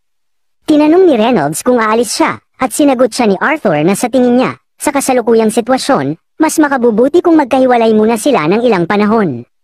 Nagtanong si Reynolds kung gaano katagal siyang mawawala, at sinagot siya ni Arthur na ilang taon. Dumaan si Arthur sa tabi niya at sinabi na hindi siya kailanman nagkaroon ng mga alaala ng isang pamilya.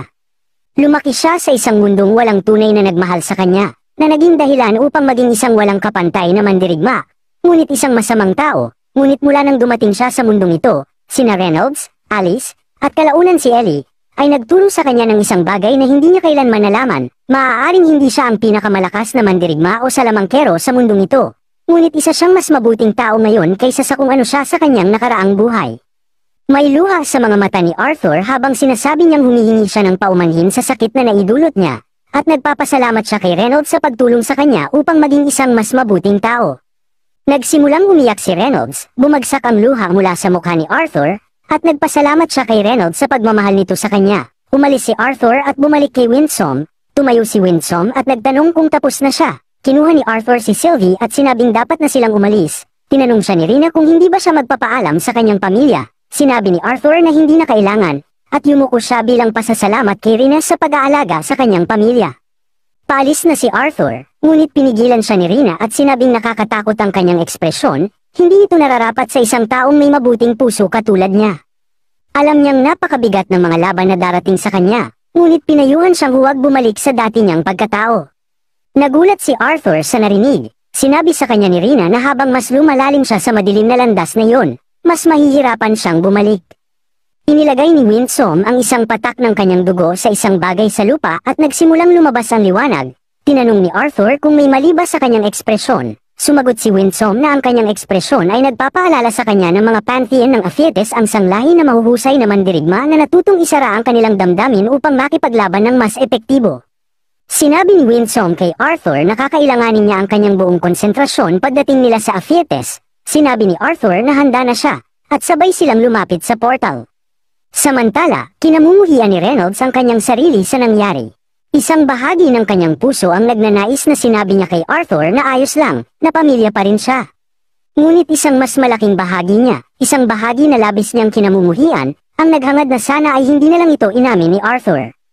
Alam na niya mula pa noong bata pa si Arthur na iba ito. Marahil nahirapan siyang tanggapin ito dahil sumasalungat ito sa kanyang sariling pagmamalaki, ang makasariling hangarin na baka, nakapagpalaki siya ng isang henyo na minsan lang ipinanganak sa loob ng isang milenyo. Palaging nariyan ang mga palatandaan, ang kakaibang kilos ni Arthur mula pagkabata, ang kanyang hindi maipaliwanag na husay sa espada, at ang kanyang pambihirang talento bilang isang salamangkero. Si Reynolds ay bumalik at umupo sa tabi ni Rina. Sinabi nito sa kanya na umalis na si Arthur. Tumango si Reynolds, tila hindi na nagulat. Sinabi ni Rina na kinatatakutan niya ang araw na yun, ang araw na sasabihin ni Arthur ang katotohanan sa kanila. Nagulat si Reynolds at tinanong kung alam niya na. Sinabi ni Rina na marami siyang nakikita, ngunit pagdating kay Arthur, kailangan niyang pag-isipan ng mabuti upang subukang buuin kung ano ang nakatakda para sa kanya.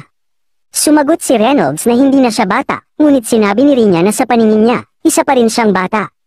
Tumingala siya at sinabi na palagi niyang natatawa sa mga maling akala ng mga tao tungkol sa edad at katalinuhan, na kapag mas matanda ang isang tao, mas marami siyang nalalaman, at kapag mas matalino ang isang tao, mas lohikal siyang mag-isip, ngunit kapag pinagsama ang dalawang katangiang ito, inaasahan ng mga tao na ang matalinong nakatatanda ay magiging malamig, kalkulado, at tusong nilalang.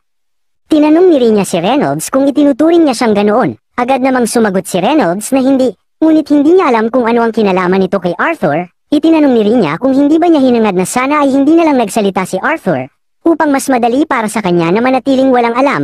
Dagdag pa ni Rina, sigurado siyang iniisip ni Reynolds kung bakit pa sinabi ni Arthur ang totoo sa kanila. Sinabi niya na ang puso ay ang pinakamalaking kaaway ng isip. Tinanong ni Reynolds kung mas pinairal ba ni Arthur ang emosyon kaysa lohika nang sabihin niya ang katotohanan. Sumagot si Rina na hindi niya alam kung ano ang iniisip ni Arthur, ngunit may isang bagay siyang sigurado, kilala niya ang batang iyon mula pa noong siya ay sanggol sa mundong ito.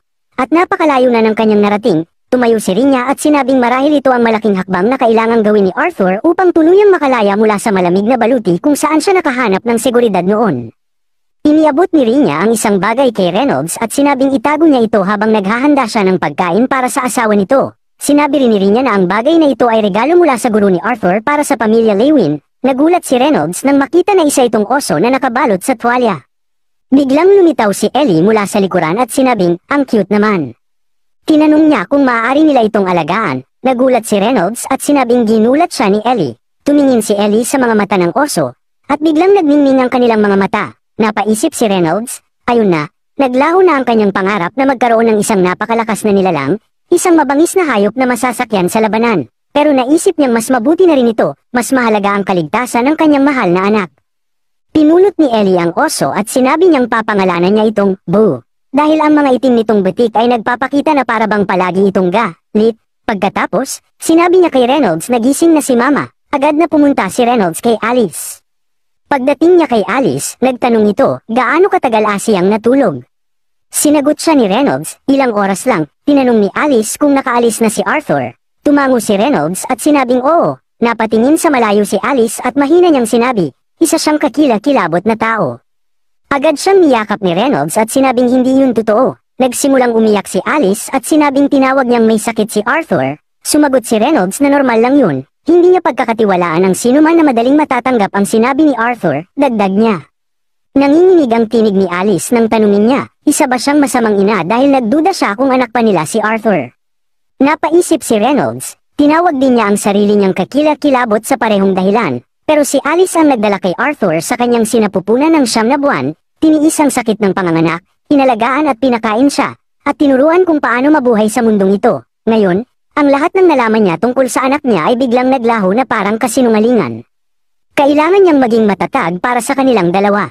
Si Alice humingi ng tawad sa kanyang asawa, niyakap siya nito at sinabing wala siyang dapat ipagpaumanhin. Kailangan lang nilang magkaroon ng oras upang ayusin ang kanilang nararamdaman.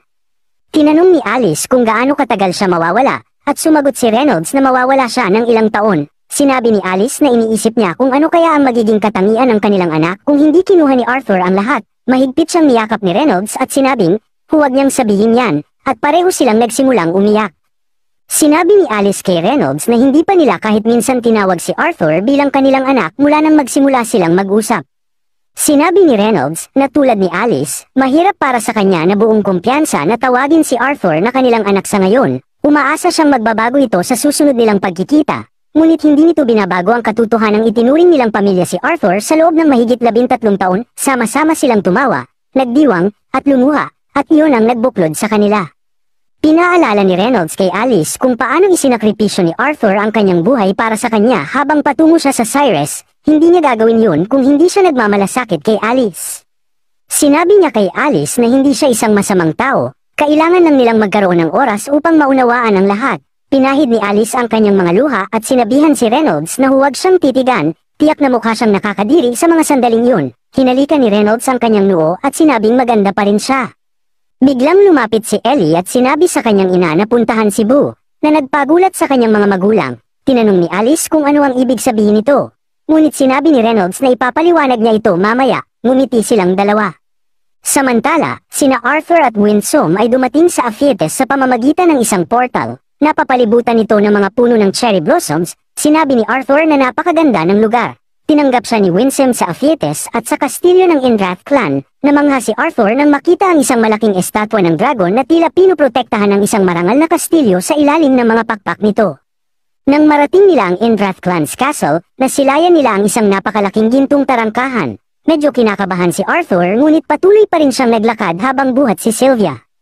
Labis siyang nagulat nang mapansin niyang walang mga gwardya o tagapagbantay sa pasukan. Ipinaliwanag ni Winsome na matagal na silang binabantayan mula nang tumawid sila sa tulay. Inutusan ni Winsome si Arthur na huwag nang magsalita pa at agad pumasok, sapagkat hindi nila dapat hintayin ng matagal si Lord Indrath. Pagpasok nila sa kastilyo, namangha si Arthur sa ganda ng disenyo nito, sobrang linis at makinang na tila sumisikat sa buong palasyo. Hindi siya makapaniwala na ito ang tahanan ni Sylvia. Nagtanong siya kay Winsome kung may anumang huling payo bago niya harapin ang makapangyarihang pinuno na siyang lolo ni Sylvia. Sa kasamaang palad, kahit si Winsome ay hindi tiyak kung ano ang mangyayari, dahil kakaiba ang sitwasyong ito. Makalipas ang ilang sandali, dumating sila sa isa pang tarangkahan kung saan may isang lalaki at isang babae na may mga pilat sa kanilang mukha ang naghihintay sa kanila. Labis na natuwa ang babae nang makita si Elder Winsome, at lalo siyang nagalak nang sa wakas ay nadala na nila ang batang tao. Nagtaka si Cygnus, ang lalaki, kung tama ba na ang isang tao lamang ang nagdadala sa prinsesa. Inutusan ni Elder Winsome si Cygnus na hayaan na lang ito, dahil sila ay magkaugnay. Tinanong ni Arthur kung maaari na ba silang papasukin o hindi. Kaya naman bumalik sila, lumapit sa tarangkahan, at binuksan ito upang papasukin sila. Pumasok sila sa loob, kung saan nakaupo ang Panginoon sa kanyang trono habang malalim na nag-iisip. Lumuhad si Elder Winsome sa harap niya at binati siya bilang Panginoon na si Indrath, na nag-utos sa kay Winsome na tumayo. Nagtaka si Arthur kung ang taong ito nga ba ang Panginoon na si Indrath, ngunit kakaiba ang kanyang aura at hindi niya ito maramdaman. Nagulat si Arthur nang bigla niyang maramdaman ang matinding sakit na bamalot sa kanyang buong katawan. Hindi niya inaasahan ang biglang pagbabagong ito at nagtanong kung ano ang nangyayari. Ang marka sa kanyang katawan ay biglang nagliyab, kaya napaluhod siya. Napabuntong hininga ang Panginoon Indrath, at nagulat si Arthur nang biglang tumigil ang kanyang pagdurusa. Ngunit napansin niyang wala na sa kanyang bisig si Sylvie. Laking gulat niya at napatingin siya sa Panginoon.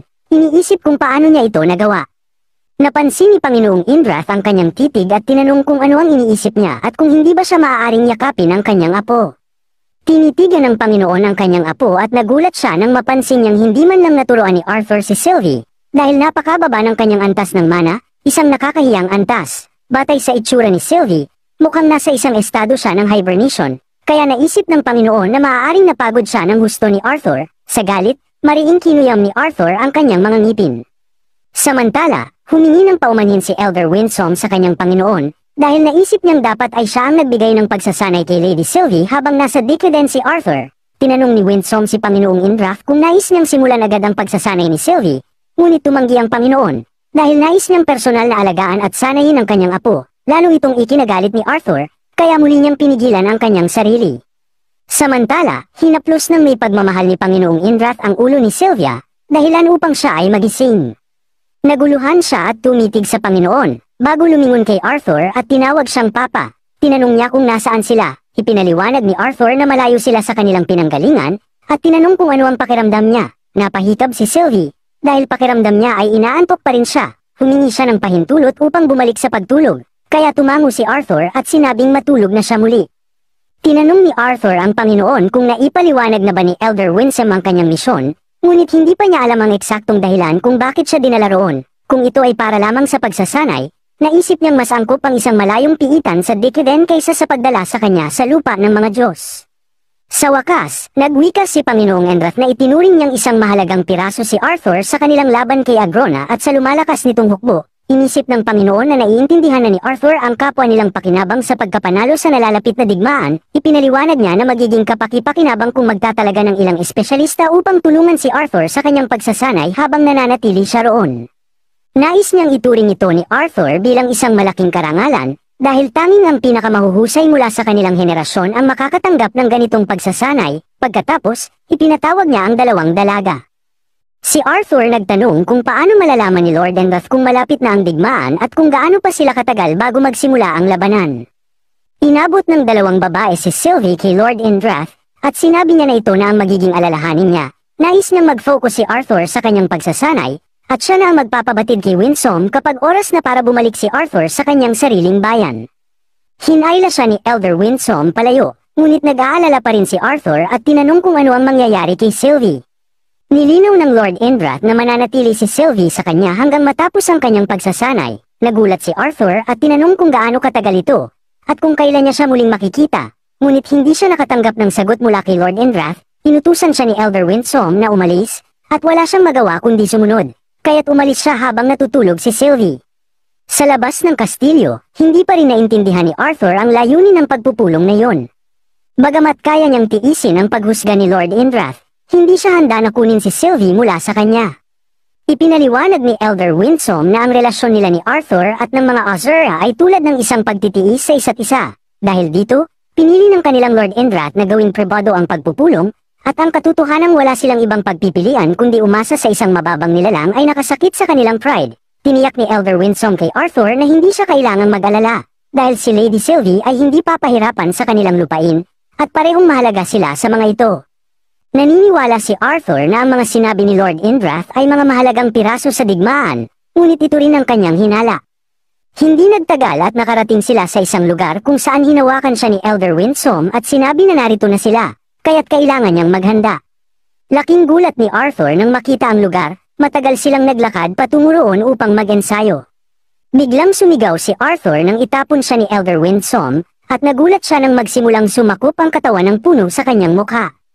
Hindi siya makapaniwala sa nangyayari, ngunit hindi nagtagal, itinapon siya sa ibang dimensyon. Hindi nagtagal, sumunod si Elder Winsome at natuwa nang makita si Cordry. Lumitaw ang isang kalbong lalaki na si Cordry, at tuwang-tuwa nang makita si Elder Winsome, at nilapitan sila. Nakita ni Cordry si Arthur at napansin na siya marahil ang batang tao na si Arthur Ruan na narinig niya. Ipinakilala ni Elder Winsome si Cordry kay Arthur bilang isang malapit na kaibigan at miyembro ng pinakamataas na angkan ng Pantheon, isang lahi ng Azura tulad ni Elder. Nagbati si Arthur at natuwa siyang makilala si Cordry. Tumingin si Cordray kay Winsome at tinanong kung talagang ipinagkaloob ni Lord Indrath sa kanya ang Ephra Orb. Kumpirmado ito ni Elder Winsome na nagpatulala kay Cordray dahil ang Lord Indrath ay nag-invest ng labis para sa batang tao na si Arthur. Patuloy na nakikinig si Arthur sa kanilang pag-uusap at sa kanyang kuryosidad, nagtanong siya kung ano ang Ephra Orb. Pumunta si Cordray sa lawa at ipinaliwanag na ang orb ay makakatulong kay Arthur sa kanyang pagsasanay. Gagamitin nila ang kakayahan ng lahi ng dragon upang magmanipula ng Ephra, isang makapangyarihang elemento na dumadaloy at nakakaapekto sa buong universo. Maaaring gamitin ang orb upang paghiwalayin ang katawan mula sa kaluluwa at gamitin ang kapangyarihan nito upang manipulahin ang oras. Nagsorry si Arthur at nagtanong kung ano ang ibig sabihin nito dahil wala siyang naintindihan.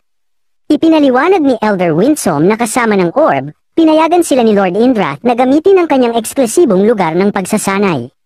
Ang likidong mayaman sa Ephra sa loob ng pond ay makakatulong upang pabilisin ang pagsasanay ni Arthur at pagalingin ang mga sugat na matatamo niya sa buong proseso. Lumingon si Arthur at nagulat nang magsimulang tumaas ang tubig mula sa pond. Nagtaka siya kung ano ang nangyayari. Ilang sandali pa, nabalot ng tubig ang kanyang buong katawan. Pinanood siya ni Elder Winsome at ngumiti na para bang alam niyang may mangyayari sa lalong madaling panahon. Naalala ni Arthur na sa kanyang nakaraang buhay sa institusyon, sumailalim sila sa 8 oras ng pagsasanay sa labanan, na sinundan ng 10 oras ng meditasyon upang hubugin ang kanilang chi centers. Hindi may kakaila na may kakulangan ang pagsasanay. Ngunit ang tanging kapaki-pakinabang na bagay na itinuro sa kanya ng mga instruktor ay ang mahalagang bahagi ng katawan ng tao. Ngunit ang kanilang mga pamamaraan ay marahas, isang walang saysay na paraan ng pananakit. Dahil sa matinding pagsasanay na yun, umubos siya ng dugo at mahigpit na itinukod ang kanyang kamao sa lupa. Gayunpaman, sinunod pa rin niya ang mahigpit na regimen ng kanyang mga instruktor at dumalo sa lahat ng leksyon na maaari niyang pasukan. Napangisi siya, ngunit bago pa siya makagalaw, mabilis siyang sinipa ng kanyang instruktor at umatras ito bago pa siya makabawi. Bago pa man niya maasa ang kanyang chi center, ginugol niya ang kanyang mga oras ng pagsasanay sa pagkatalo at pagkabigo laban sa kanyang mga kamag-aral. Hindi makapaniwala si Arthur, dahil nakakatawa kung paano madaling bumabalik ang mga alaala ng nakaraan kapag napapaharap sa parehong sitwasyon. Sa kasalukuyang sandali, muli siyang nakikipaglaban sa kanyang instruktor na si Cordray. Sinusubukan niyang ipagtanggol ang sarili sa pamamagitan ng pagharang sa mga pag-atake at pagtatakip sa kanyang mukha, ngunit sa kabila nito, muli siyang sinipa, pinaikot, at itinapon palayo.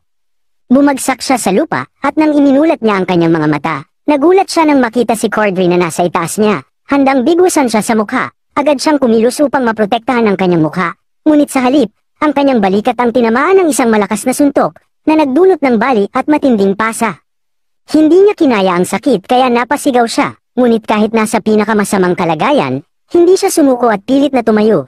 Kahit nanginginig ang kanyang buong katawan, muling sumugod si Cordray upang umatake, habang pinilit naman ni Arthur na iwasan ito. Makalipas ang ilang sandali, lumabas siya mula sa lawa, sapat na ang pagsasanay para sa ngayon, dahil sa matinding pinsala at labis na pagsasanay, nawalan siya ng hininga, at nanlaki ang kanyang mga mata sa pagkagulat sa matinding hirap na kanyang dinanas. Sinubukan ni Arthur na pakalmahin ang sarili habang si Cordray ay tumayo sa isang tabi at tahimik na pinagmasdan siya. Nang bumalik siya sa kanyang kamalayan, pinunasan niya ang kanyang bibig, tiningnan si Cordray, at sinabing kaya pa niyang magpatuloy. Namangha si Cordray at tumingin kay Elder Winsome. Sinabi niya na ang batang tao ay may kahangahangang determinasyon at tinanong kung gaano nakatagal ang lumipas. Tiningnan ni Elder Winsome ang oras at sinabing 5 minuto pa lamang ang lumilipas sa labas. Mula rito, tinansya ni Cordray na 1 oras na ang lumipas para sa kanila. Tumingin si Winsome kay Arthur at ipinaliwanag na kung patuloy siyang itataboy palabas ng Soul Realm, mas maraming oras ang masasayang sa kanyang pagsasanay, kahit na bumagal ang oras sa loob. Hindi siya magiging handa para sa digmaan kung palagi siyang mapapatalsik tuwing ilang minuto. Habang inaayos ang kanyang buhok, sinabi ni Arthur na huwag siyang sisihin para rito. Sa halip, si Elder Winsome ang dapat sisihin sa kanyang kaibigan, ang kaibigan na paulit-ulit siyang pinapatay tuwing ilang minuto. Habang si Cordray ay namangha at ipinaliwanag na ginagawa lamang niya ang kaya ni Arthur, kahit na ang batang si Asuras, na hindi namamatay ng kasing dalas ni Arthur, ay nahihirapan sa pagharap sa stress. Gayunpaman, mahusay na nakakayanan ni Arthur ang pakiramdam ng pagkamatay. Ang kanyang kahangahangang pagganap ay nagulat kay Arthur, kaya iminungkahi ni Cordray na ipagpatuloy nila ang pagsasanay. Umupo sila sa lawa, pumikit, at di nagtagal ay narating ang parallel na universo, kung saan si Arthur ay muling malubhang nabugbog, ang kanyang buong mukha ay namamaga at may pasa, at muli siyang tinamaan ni Cordray. Mahigit 1 linggo na mula nang simula ni Arthur ang matinding pagsasanay na ito, at natutunan niyang ito ay eksklusibong lugar ng pagsasanay ni Lord Indrath. Noong nagsimula sila, ipinaliwanag ni Winsome na lalabanan niya si Cordry sa kanyang kaluluwa, at dahil sa Ephra Orb, ang sakit na mararanasan niya habang namamatay ay lubhang mababawasan. Naiisip ni Arthur kung gaano kasakit ito sa pisikal na mundo, kapag binilang ang oras na ginugol niya sa pisikal na mundo, kumakain, natutulog, at nagpapahinga matapos ang paulit-ulit na pagkamatay sa mundo ng kaluluwa. Mahigit ilang buwan na siyang nagsasanay sa damuhan kasama ang matyaga at mahuhusay na si Cordry. Laging pareho ang estilo ng pag-atake ni Cordry sa bawat laban, ngunit kahit ilang linggo na ang lumipas, bahagya palang nakakailag si Arthur. Nais ng kanyang guro na magtiwala siya sa kanyang katawan, dahil hanggat kaya niya, ito lamang ang hindi magpapabaya sa kanya. Matapos ang isa pang laban, lumabas siya mula sa lawa at nakaramdam ng kahihiyan. Ngunit ito lamang ang pagkakaiba ng kanilang lakas. Ilang sandali pa, nagsimula silang muli ng laban. Nang umatake si Cordry, lumawak ang mata ni Arthur sa takot, nagkaroon siya ng hiwa sa mukha. Pagkatapos ay sinipa siya ni Cordry. Ngunit sa pagkakataong ito, nagawa niyang umiwas sa ilan sa mga pag-atake. Ikinalugod ni Cordry ito at pinuri si Arthur sa mas matagal niyang pananatili sa laban kaysa sa dati. Nais niyang makita ni Arthur ang lampas sa sakit na kaya ng kanyang katawan, upang hindi siya mawala ng pag-asa at manatiling kalmado.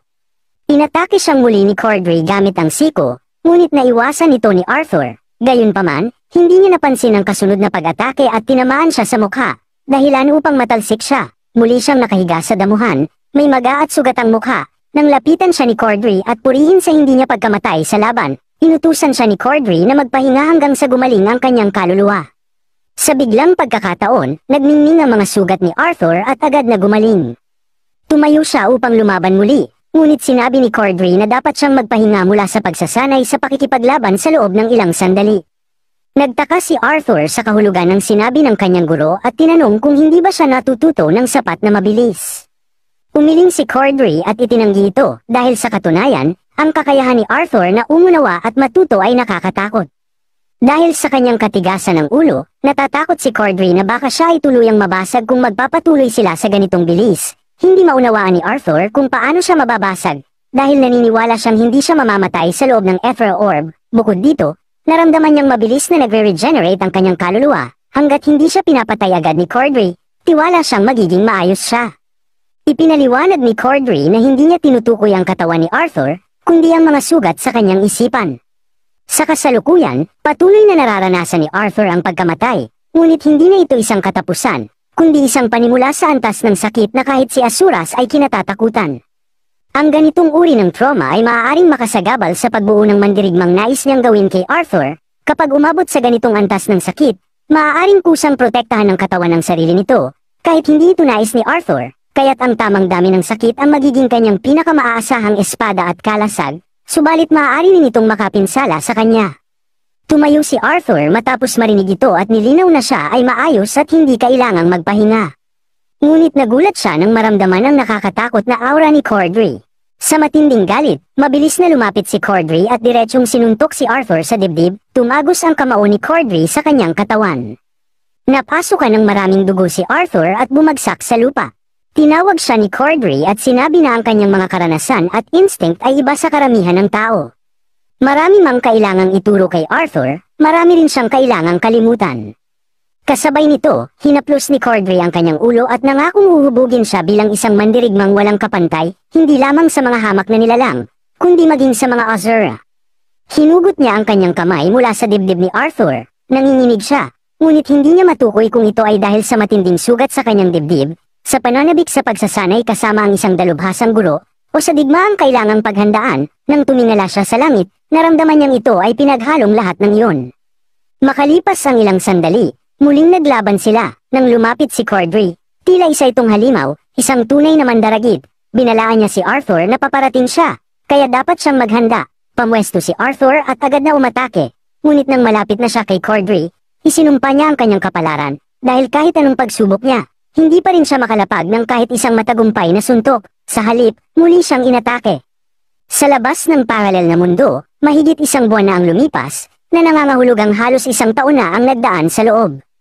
Napatingin si Arthur sa likuran upang hanapin ang kanyang guro, ngunit nagulat siya nang wala ito doon. Sa halip, Biglang lumitaw si Cordray mula sa ibang direksyon at mabilis siyang inatake. Pinuri niya ang mga paggalaw ni Arthur, na kahit nasa ilalim ng matinding presyon ng kanyang aura, ay nagpakita pa rin ng pagunlad. Muling umatake si Cordray, sinubukang harangin ito ni Arthur, ngunit napaatras siya dahil sa matinding puwersa. Bagaman nanginginig, hindi pa rin nawala ng pag-asa si Arthur at muling sumugod upang atakihin ang kanyang guro. Ngunit sa kanyang pagtakbo, hindi na kinaya ng kanyang katawan at napaluhod siya. Pinuri siya ni Cordray dahil hindi naman ito masamang pagtatanghal. Bumalik ito sa kanyang normal na anyo, at si Arthur ay humiga sa lupa. Pagkatapos, tinanong niya ang kanyang guro kung gaano katagal siyang nanatili gamit ang King's Force. Siniguro sa kanya ni Cordray na siya ay patuloy na umuunlad. Naisip ni Arthur na baka hindi pa siya tatagal ng sapat. Ngunit hindi nais ni Cordray na magtuon siya sa kung ilang segundo lang siya nakapanatili. Sa halip, iniutos nitong tumayo siyang muli. Ngunit sa pagkakataong ito, hindi siya dapat gumamit ng anumang sandata. Alam ni Cordray na mas pinipili ni Arthur ang pakikipaglaban gamit ang espada, at nais niyang ipahayag na si Don's Ballad ay isang mahusay na kapareha. Gayunpaman, bilang isang salamangkero, nananatiling pinakamabisa at pinakanaiangkop na anyo ng pakikipaglaban ang labanan gamit ang kamay. Para sa nalalapit na digmaan, nais niyang patatagin ang mga buto ni Arthur, palakasin ang kanyang mga kalamnan, at sanayin ang kanyang isipan hanggang sa sukdulan upang maging isang kabalyerong magtatanggol sa kanyang mga nasasakupan at mga mahal sa buhay. Alam ng kanyang guro na may kahangahangang pagsasanay si Arthur sa labanan gamit ang mga sandata, ngunit ang istilong ito ay mas angkop para sa duelo laban sa isang kalaban lamang. Dahil hindi maaaring lumahok ang mga Azura sa digmaan, ang kanilang mga inapo at ang may halong dugo nila ang magiging pinakamalalakas na mandirigma. Nais ni Cordray na ihanda si Arthur sa isang sitwasyon kung saan maaaring mapaligiran siya ng mga kaaway na may dugong Azura. Ang paghihigpit sa paggamit ng mana kay Arthur ay makakatulong sa kanya upang matutunan ang eksaktong paggamit nito. Pagdating sa mana, ang pisikal na pakikipaglaban na pinahusay ng maingat at tumpak na paggamit ng mana ang magiging pinaka-epektibo at mapagkakatiwalaang paraan upang matalo ang kanyang mga kaaway. Nauunawaan ni Arthur ang mga tagubili ng kanyang guro at pamwesto para sa laban. Lumapit si Cordray at ipinaalala na ang unang aral na itinuro niya kay Arthur ay kung paano manatiling buhay, lumaban, at umiwas sa mabilisang bilis. Ang susunod na aral ay ang pakikipaglaban sa ilalim ng matinding presyon, kaya ang epekto ng King's Force ni Cordray, o killing intent na tinatawag niya, ay lubhang nagpataas ng tiyaga ni Arthur nitong mga nakaraang buwan. Ngunit ngayon, panahon na upang tutukan ang ikatlong aspeto ng kanyang pagsasanay, ang pagpapakitid ng kanyang larangan ng paningin at masusing pagtutok. Mabilis na lumitaw si Cordray sa likuran ni Arthur at sinubukang umatake, ngunit naramdaman nito ni Arthur at agad na sinuntok ang kanyang guro. Napahanga si Cordray sa lakas ng suntok na iyon. Gayunpaman, nang subukang muli ni Arthur na umatake, madali itong naiwasan ng kanyang guro. Tinanong siya ni Cordray kung gaano karaming lakas ang ginamit niya sa naturang suntok at kung sigurado siyang kakayanin niya itong ulitin ng tuloy-tuloy sa loob ng 2 o 3 araw. Itinuro ni Cordray na mahalaga ang tamang pagtitipid at pamamahagi ng mana sa matagalang laban, at ganoon din sa lakas ng katawan. Hinawakan ni Cordray ang kamay ni Arthur at ipinaliwanag na ang mana ay tulad ng isang espada, isang kasangkapan na dapat niyang makontrol at gamitin ng maayos. Ngunit ang kanyang katawan ang nagsisilbing sentro na nagdadala sa lahat ng kasangkapang ito upang likhain ang isang tunay na mandirigma. Pagkatapos, ipinihit niya ang braso ni Arthur, tinamaan ang kanyang gulugod, at inutusan siyang ipagtanggol ang sarili gamit ang mana. Habang ginagawa niya ito, biglang itinulak ni Cordray si Arthur at naglabas ng napakalakas na enerhiya ng mana. Sinubukan ni Arthur na tiisin ito, ngunit hindi nagtagal, tumagos ito sa kanyang katawan at napasigaw siya sa sakit. Maya-maya, lumabas siya mula sa lawa, hawak ang kanyang ulo, habang ang kanyang guro ay nakatayo sa harapan niya at tinitingnan ang kanyang kaawa-awang kalagayan. Biglang nagulantang si Cordray nang tumingin siya sa kabilang panig. Doon nakatayo ang isa pa niyang estudyante. Napangiti siya dahil sa wakas ay dumating na ito. Napamulagat si Arthur, nagtataka kung sino ang kinakausap ng kanyang guro, at lalong nagulat nang makita ang isang lalaking bumati sa kanya. Ang batang nagngangalang Tesay ay humingi ng paumanhin sa kanyang guro, si Cordray, dahil sa kanyang pagkaantala. Nagulat siya nang makita si Arthur na nakaupo sa lawa, ngunit agad din siyang lumingon palayo. Pagkalabas ni Arthur mula sa lawa, tinanong niya ang kanyang guro tungkol sa batang yun. Ipinakilala ni Cordray ang kanyang alagad na si Tesay, ang bagong kapareha ni Arthur sa pagsasanay. Nalubos na ikinagulat nilang dalawa. Mas nagulat si Tesay nang malamang magiging kapareha niya sa pagsasanay ang isang hamak na nilalang, gaya ng kanyang iniisip. Ang akala niya ay dinala siya ng kanyang guro sa lugar na iyon upang sa wakas ay makatanggap siya ng individual na pagsasanay. Tiniyak ni Cordray kay Tesay na siya ay magsasanay habang nakikipagsagupaan kay Arthur, kaya't inutusan niya itong pumunta upang simulan ang laban. Napangiwi si Tesay at nagtanong kung anong pakinabang ang makukuha niya sa pagsasanay kasama ang isang hamak na tao. Ipinaliwanag ni Cordray na si Arthur ay sumasailalim sa isang natatanging pagsasanay, kaya't isang bihirang karangalan para kay Tesay na magsanay sa loob ng Ether Orb, ngunit nagawa pa rin niyang magreklamo sa kanya. Tumanggi si Tesay at ipinaliwanag na iniisip lamang niya na sayang ang oras ng kanyang guro sa pagsasanay ng isang ordinaryong tao gayong maraming alagad ang naghihintay ng kanyang paggabay sa Theist clan. Tumingin si Cordray kay Arthur at ipinaliwanag na ang mga kasapi ng Pantheon race ay may kanya-kanyang pamamaraan ng pakikidigma. Tinatawag nila itong Force-type mana, na nagpapalakas sa kanilang mga atake at nagpapalawak ng kanilang saklaw ng impluensya. Si Tesay ay sinanay sa natatanging sining ng Theist clan, kung saan natutunan nilang sukatin ang galaw ng kalaban sa pamamagitan ng pagsubaybay sa pamamahagi ng bigat at momentum. Sa ganitong paraan, nagagamit nila ang lakas ng kalaban laban dito, nang hindi gaanong gumagamit ng sariling enerhiya, kaya't nakakatipid sila ng lakas para sa kanilang mga pag-atake. Ipinakita lamang ni Cordray kay Arthur ang isang sulyap ng pamamaraang ito, ngunit nais niyang matutunan niya ito sa pamamagitan ng pakikipaglaban kay Tesay. Iniutos niya kay Tesay na gamitin ang kanyang buong lakas laban kay Arthur at huwag mag-alala tungkol sa matitinding pinsala o kamatayan. Samantala, inutusan naman niya si Arthur na huwag gumamit ng mana, ang tanging pinapayagang paraan ng depensa ay ang pagharang at paglihis, habang ang nag-iisa niyang paraan ng pag-atake ay pagtatapon ng kalaban. Labis itong ikinagulat ni Tesay dahil sa kanyang pananaw, dapat siyang nililimitahan sa halip na ang tao. Napagod na si Cordray sa walang tigil na pagrereklamo ni Tesay at tinanong ito kung pinagdududahan niya ang hatol ng kanyang guro. Labis itong ikinahiya ni Tesay, kaya't agad niyang itinanggi na may duda siya kay Cordray. Nang makita niyang sumang-ayon na ang dalawa, ipinaliwanag niya ng maigi ang kanilang gagawin, at sinimula na ang laban. Pumasok sila sa grassland, kung saan sinubukang sipain ni Tesay si Arthur, ngunit sa kabila ng paulit-ulit na pagtatangka at paggamit ng iba't ibang estilo, hindi pa rin niya ito matamaan. Dahil dito, naiinis siya kaya't bigla siyang nagpakawala ng isang malakas na suntok at muling sumugod, ngunit muli siyang nabigo. Habang pinapanood ni Cordray ang kanilang laban, napansin niya ang natatanging talento ni Tesay. Sa edad na 7 taong gulang pa lamang, sapat na ang kanyang husay upang makuha ang atensyon ng mga nakatatandang pinuno ng kanilang angkan. Ngunit kahit na may matinding limitasyon sa kanyang paggamit ng mana, unti-unting nakakasabay si Arthur. Ang kanyang mga galaw ay patuloy na bumibilis at nagiging mas matalas, na parang likas na inaalis ng kanyang katawan ang mga hindi kinakailangang kilos upang mapanatili ang kahusayan sa labanan.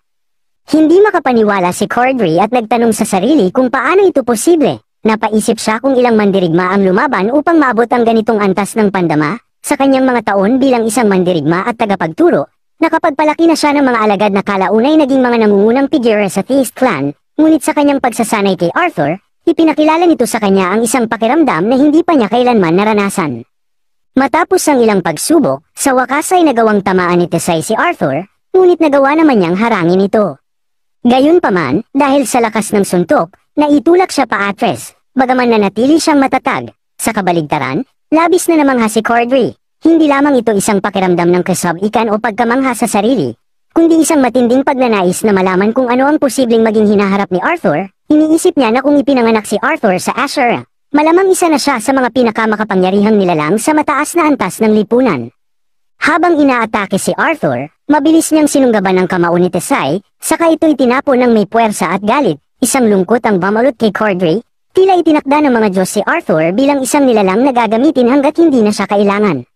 Sa kanilang patuloy na pagsasanay, muling inatake ni Tesay si Arthur, ngunit napalakas ang kanyang suntok, dahilan upang makaiwas si Arthur at makalapit, agad siyang umatras, patungo sa isa pang kalaban na naghihintay sa kanya. Sinubukan siyang sipain ng babae, ngunit masyadong mataas ang sipa nito at nawala ng balanse. Sinamantala ito ni Arthur, iniwasan ang kanyang sipa, saka hinawakan ang kabilang binti nito at hinila pababa. Sunod na umatake ang ikatlong kalaban, sumugod ito kay Arthur gamit ang isang kaliwang suntok. Gayunpaman, napansin ni Arthur ang puwang sa kanyang pag-atake, na ibato nito ang suntok ng masyadong maaga, kaya't saglit lamang niyang ini-atras ang kanyang ulo ng 1 pulgada at naiwasan ito. Sa puntong ito, sabay-sabay nang umatake ang 4 kay Arthur, siniguradong wala siyang mapagtaguan o matakasan. Napansin niyang may paparating na suntok patungo sa kanyang mukha, habang isa namang sipa ang nakatuon sa kanyang tadyang. Labis siyang namangha dahil nagiging mas organisado at sabay-sabay ang kanilang pag-atake. Gayunpaman, sa pamamagitan ng ilang simpleng paggalaw ng kanyang katawan at mabilis na paglipat ng kanyang posisyon, naiwasan niya ang kanilang mga tira. Maya-maya pa, sabay na sumipa si Tesay at isa pa niyang kasama. Alam ni Arthur na kailangan niyang yumuko upang iwasan ang sipa sa kanyang ulo at harangin naman ang sipa patungo sa kanyang tadyang. Ginamit niya ang puwersa ng sipa upang itulak ang kanyang sarili palayo mula sa kasalukuyang alanganing posisyon. Naisip ng kanyang mga kalaban na siya na ang magiging target nila kaya't sabay-sabay silang sumugod. Ngunit bago pa man nila maabot si Arthur, natapos na ang oras ng laban. Dahil dito, labis silang nabigo at nagsimulang magreklamo sa kanilang guro. Iginiit nila na kung binigyan lamang sila ng isa pang minuto, siguradong matatalo nila si Arthur. Pinatahimik sila ni Cordry at sinabing sapat na ang kanilang laban. Ipinunto niya na 4 sila laban sa isa. Ngunit kahit ganoon, hindi pa rin nila nagawang tumama ng isang solidong atake kay Arthur. Pagkatapos, tinanong niya si Arthur kung ano ang kanyang nararamdaman. Iniunat ni Arthur ang kanyang pulso at may kumpiyansang sinagot, hindi pa siya nakaramdam ng ganitong kagaan. Pagkatapos nito, agad na sumugod si Arthur upang suntukin si Cordry, ngunit madaling hinawakan ng kanyang guro ang kanyang kamao. Matapos iyon, muling nakipaglaban si Arthur kay Tesay at sa iba pang kasamahan nito. Lumipas ang 4 na buwan sa totoong mundo, na nangangahulog ang halos 4 na taon na siyang nagsanay sa Soul Realm dahil sa bisa ng Ethra Orb, bagaman bahagya lamang tumanda ang kanyang katawan sa pisikal na aspeto, ang kanyang muscle memory at lakas ng katawan ay lumago ng husto. Sa ilalim ng paggabay ni Cordry, kamakailan lamang ay ipinagdiwang ni Arthur ang kanyang 14 na kaarawan.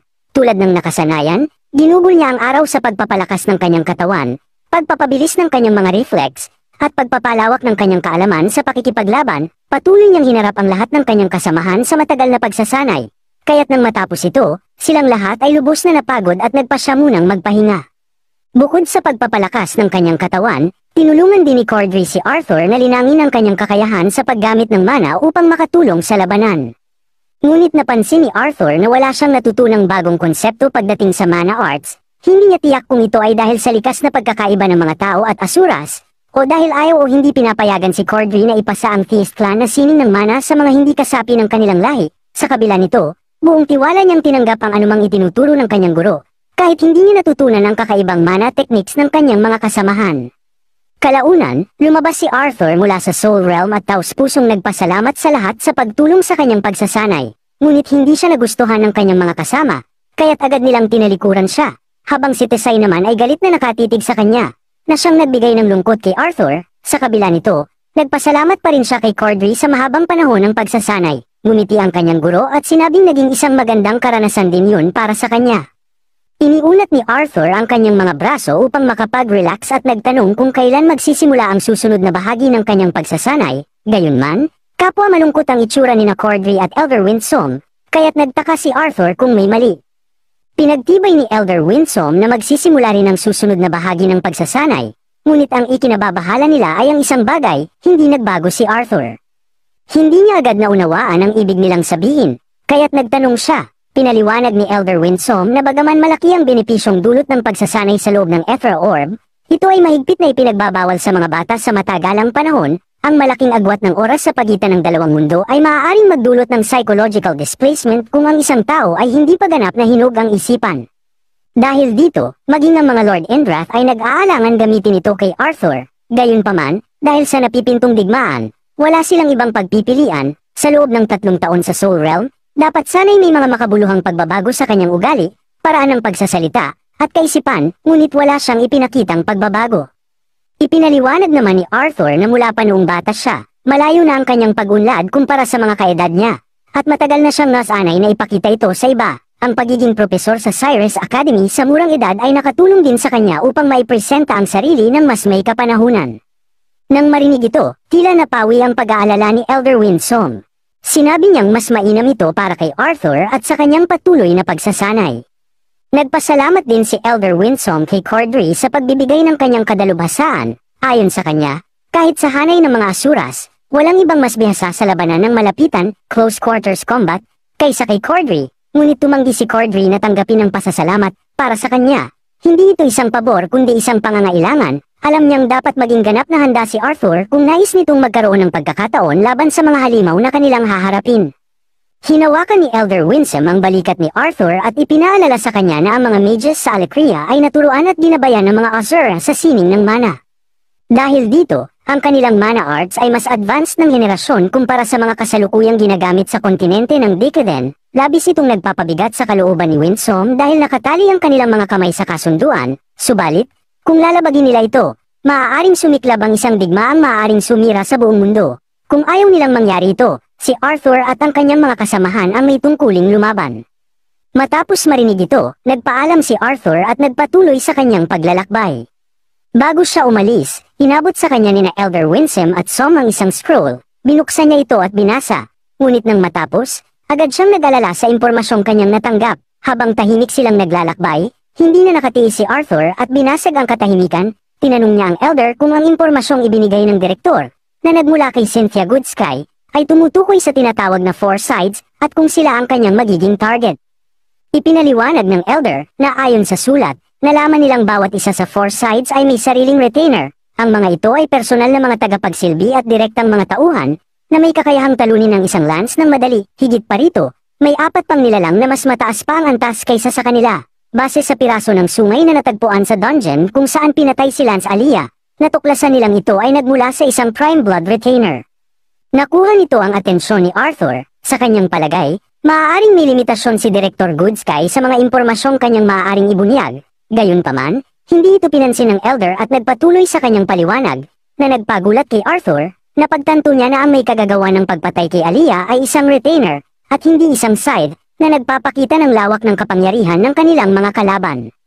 Muli niyang binalikan sa isip ang laki ng paparating na digmaan, isang sagupaan kung saan 2 kontinente ang magpapadala ng milyon-milyong sundalo upang ipaglaban ang kanilang mga teritoryo. Sa ngayon, ligtas pa rin ang Decadent at ang kanyang pamilya, ngunit nag-aalala siya kung hanggang kailan ito magtatagal. Gayunpaman, sa halip na panghinaan ng loob, natuwa si Arthur na mayroon na siyang malinaw na layunin, mayroon na siyang eksaktong bilang ng mga kaaway na kailangang labanan. Nang marating nila ang isang matarik na bangin, ipinaliwanag ng Elder na dito magaganap ang susunod na bahagi ng kanyang pagsasanay. Naiinis si Arthur nang marinig ito, at agad siyang nagreklamo, ngunit ipinaalala ni Elder Winsome ang mga itinuro niya tungkol sa susunod niyang hamon. Nagsimulang magbulong-bulong si Arthur, na hindi siya maaaring gumamit ng kahit anong bagay maliban sa mga laman ng kanyang bag, at hindi rin siya maaaring gumamit ng external mana arts. Dahil tama ang kanyang mga sinabi, iniabot ni Elder Winsome ang isang bag at tinanong siya kung nauunawaan niya kung ano ang kailangan niyang makuha upang matapos ang kanyang misyon. Kailangang makuha ni Arthur ang balat ng isang raptor squirrel, ang beast core ng isang silver panther, at ang mga kuko ng isang titan bear. Ang mga bagay na ito ang magiging patunay na handa na siyang matutupa tungkol sa will na iniwan sa kanya ni Sylvia. Bago siya tuluyang umalis, naalala ni Elder Winsome na may isa pang kondisyon. Iniabot niya kay Arthur ang isang maliit na kampana at inutusan siyang isuot ito sa lahat ng oras. Ang tanging paraan upang makipag-ugnayan ay sa pamamagitan ng pagbasag sa kampana, na magsisilbing hudyat na nakolekta na niya ang lahat ng kailangang bagay. Iminungkahi din niya kay Arthur na kolektahin ang mga ito sa tamang pagkakasunod-sunod. Mas lalong nainis si Arthur sa hindi malinaw na paraan ng pagsasanay na ito, kaya't nagtanong siya tungkol dito. Na siyang talagang kakaiba, galit niyang hinawakan ang kanyang ulo, at pagkatapos ay nagtungo sa gilid ng bangin. Hinawakan niya ang strap ng kanyang bag sa gilid at tumalon pababa ng bangin. Sa ilalim ng bangin, ang mga raptor squirrel ay kumakain ng mga mani. Pagbagsak ni Arthur, nagulat ang mga squirrel at nagtakbuhan palayo. Minura niya ang kampana na suot nito. Dahil sa bawat kilos niya, ito ay tumutunog, na siyang lubos na ikinainis. Tumayo siya at lumayo upang hanapin ang kanyang target. Sinimulan niyang sumilip sa mga palumpong upang hanapin ang mga raptor squirrel. Matapos ang ilang araw ng pagmamasid sa kanila, natutunan niyang hindi lang ang tunog ng kanyang kampana ang nagpaparamdam sa kanila ng kanyang presensya.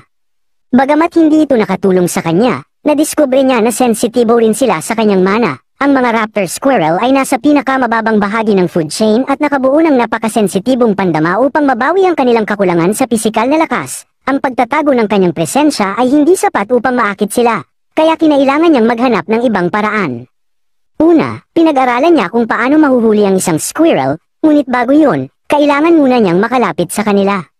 Sinubukan niyang alisin ang lahat ng mana na patuloy na dumadaloy sa kanyang katawan, kaya iniwan niyang hindi protektado ang sarili sa hindi pamilyar na lugar na ito, isang panganib na handa niyang tanggapin. Gayunpaman, hindi sapat ang simpleng pagpapahupa ng kanyang mana, paulit-ulit niya itong ginawa, hanggang sa mapagtanto niya na hindi lang ang mana ang dapat niyang kontrolin, kundi pati ang kanyang isipan at intensyon, lalo na kapag humaharap sa mga hayop na likas na maingat sa panganib. Matapos ang ilang oras ng pagsasanay, Huminga siya ng malalim at bahagyang dumilat. Nakita niyang sumisinghot-singhot ang isang raptor squirrel at dahan-daang lumabas mula sa palumpong na ikinatuwa niya, ngunit nang makita ng hayop ang kanyang mukha, agad itong tumakbo palayo, dahilan upang siya'y manlumo. Napagtanto niyang mas madali lang sabihin kaysa gawin ang kanyang plano. Inabot pa siya ng ilang araw sa patuloy na pagsusuri, ngunit unti-unti niyang natuklasan ang tatlong mahalagang bagay. Una, kahit kaunting tages ng pinadalisay na mana ay hindi agad nagpapalayo sa kanila, ngunit nagbibigay ito ng babala na nagpapahirap sa kanyang layunin. Ikalawa, ang pag-internalisa ng mana sa loob ng kanyang katawan ay hindi nagiging sanhi ng kanilang pagtakbo.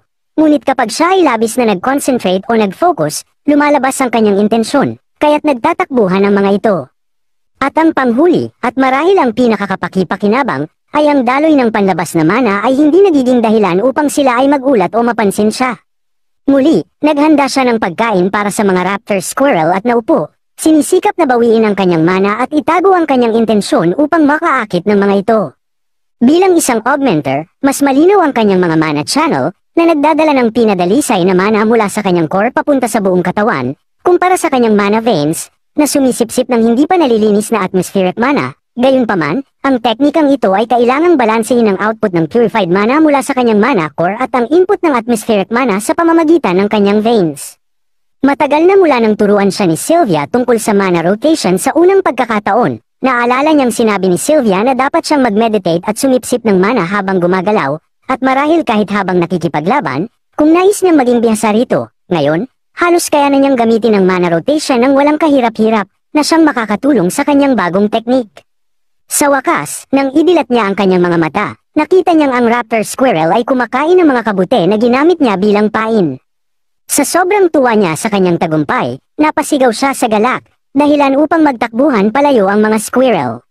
Kinagabihan, nag-alala siya na ang patuloy na pangangailangang muling punan ng kanyang mana core tuwing ilang minuto ay nagpapabagal sa kanyang pagunlad.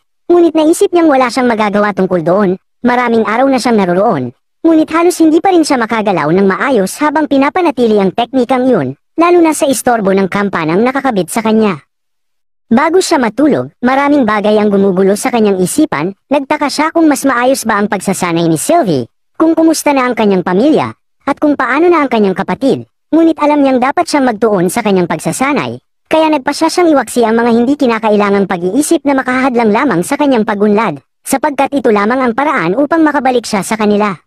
Kinabukasan, minarkahan niya ang lupa at nagtungo sa kabilang panig, kung saan niya ginawa ang panimulang punto. Nais niyang matutunang gamitin ang mana sa biglaang pagsabog ng bilis upang makatalon at makasunggab sa mga raptor squirrel bago pa man sila makapag-react sa tunog ng kanyang kampana. Alam ni Arthur Lewin na kailangang marating niya ang punong yun bago pa tumunog ang kampana. Upang magawa ito, kailangan niyang gumamit ng sapat na dami ng mana upang agad siyang makagalaw sa bilis na hindi makapagpapagalaw sa kampana. Kasabay nito, kailangang balansehin niya ang paggamit ng purified mana at atmospheric mana upang maitago ang kanyang presensya mula sa buntot ng raptor squirrel hanggang sa makarating siya sa target na lokasyon. Sinubukan niya ng paulit-ulit, ngunit palaging tumutunog ang kanyang kampana matapos lang ang ilang hakbang. Labis itong ikinainis at ikinabagabag niya. Naalala niya ang itinuro ng kanyang guro, si Cordry, na ang tamang kontrol sa daloy ng mana at lakas, habang pinamamahalaan ang kanyang presensya, kung itatago o ipapakita, ay mahalaga upang malito ang pandama ng kanyang kalaban. Upang magawa ito, kailangang burahin niya ang kanyang presensya sa pamamagitan ng paggamit ng halos hindi nararamdamang atmospheric mana upang takpan ang kanyang sariling mana, habang mabilis na kumikilos upang marating ang kanyang target. Naisip ni Arthur kung ito nga ba ang kasanayang sinusubukan ni Winsome na malaman niya. Paulit-ulit niya itong sinubukan, ngunit sa paglipas ng oras, palagi siyang nag-iiwan ng bahagyang bakas ng kanyang presensya. Malalim siyang bumuntong hininga at tumitig ng may determinasyon sa markang ginawa niya sa harapan. Samantala, si Elder Winsome, na nakamasid sa kanya mula sa tuktok ng bangin, ay nagtataka kung ano ang binabalak ng batang yon. 2 linggo na ang lumipas, at inisip niyang maaaring nasobrahan siya sa tiwala kay Arthur. Sa tingin niya, dapat sana'y nahuli na ni Arthur ang isang squirrel sa panahong ito. Alam ni Elder Winsome na ang mga buntot ng mga squirrel ay sensitibo sa anumang pagbabago ng mana o kilos sa paligid. Ngunit simple lamang ang kanilang pag-iisip. Sa kanyang pananaw, ang kailangan ng gawin ng batang yon ay burahin ang kanyang presensya at manatiling walang galaw habang may hawak na pain. Ngunit sa kabila nito, natuwa siya dahil nakuha ni Arthur ang kasanayang nais niyang matutunan nito. Namangha siya nang makita niyang papalapit si Arthur sa mga squirrel. Ilang sandali pa, Malapit na siya sa kanila at nasunggaban ng isang squirrel na abala sa pagkain ng pain na inihanda niya. Hindi makapaniwala si Elder Winsome na kumpleto na ni Arthur ang unang hakbang ng Mirage Walk. Isang karaniwang batang tao lamang siya, ngunit nakuha niya ang mga pangunahing kaalaman ng Mirage Walk, isang bagay na tila imposible. Ang kasanayang ito ang pangunahing dahilan kung bakit nangingibabaw ang angka ng Thief sa larangan ng pisikal na labanan. Hindi niya akalain na makakamit ito ni Arthur sa pamamagitan lamang ng pagmamasid kay Cordry. Naisip niya kung gaano pa kalayo ang mararating ng batang yun sa loob ng 10 o 5 taon. Maya-maya, napansin ni Arthur ang isang Silver Panther na umatake sa squirrel. Nang makita niya ang tamang pagkakataon, mabilis siyang sumugod upang atakihin ito. Ngunit madaling naiwasan ng Silver Panther ang kanyang pag-atake at tumakbo palayo. Agad niya itong hinabol. Ngunit sa huli, narating niya ang bangin malapit sa lawa. Sa matinding pagkadismaya, malakas niyang sinuntok ang isang puno at isinumpa ang kanyang kapalaran sa muling pagkakawala ng kanyang target. Samantala, natagpuan siya ni Winsome ng gabing yon. Matapos niyang mahuli ang raptor squirrel, ipinaliwanag nito na ang ginawa niya upang mahuli ang squirrel ay paunang hakbang lamang patungo sa tunay na kakayahan ng Mirage Walk. Matapos nito, inabot pa siya ng 3 linggo ng paglalakbay sa mas malalim na bahagi ng kagubatan bago niya muling natagpuan ang kanyang target, ang Silver Panther na tinawag niyang Claude. Naging bihasa si Arthur sa burst step hanggang sa punto na kaya niyang lumundag ng halos 10 yarda nang hindi nagagalaw ang kampana. Ngunit sa kabila nito, hindi pa rin siya lumalapit sa paghabol kay Claude. Tumingin siya sa kanyang refleksyon sa tubig at napansin na hindi siya madaling tingnan. Hinugasan niya ang kanyang mukha at tumingala. Nakita niya ang isang ardilya na kumakain ng mani sa isang sanga. Gutom na gutom si Arthur at hindi na maalala ang huling beses na kumain siya. Naisip niyang hulihin ang ardilya, ngunit nagulat siya nang may ibon na biglang lumipad papalapit dito. Nag-ingay ang ibon at mabilis na hinuli ang ardilya, saka lumipad papunta sa ibang sanga upang kainin ito. Na nag-iwan kay Arthur na paisip na mangha siya sa ginawa ng ibon, kung paano nito pinag-aralan ang kilos ng ardilya at hinulaan kung saan ito tatalon.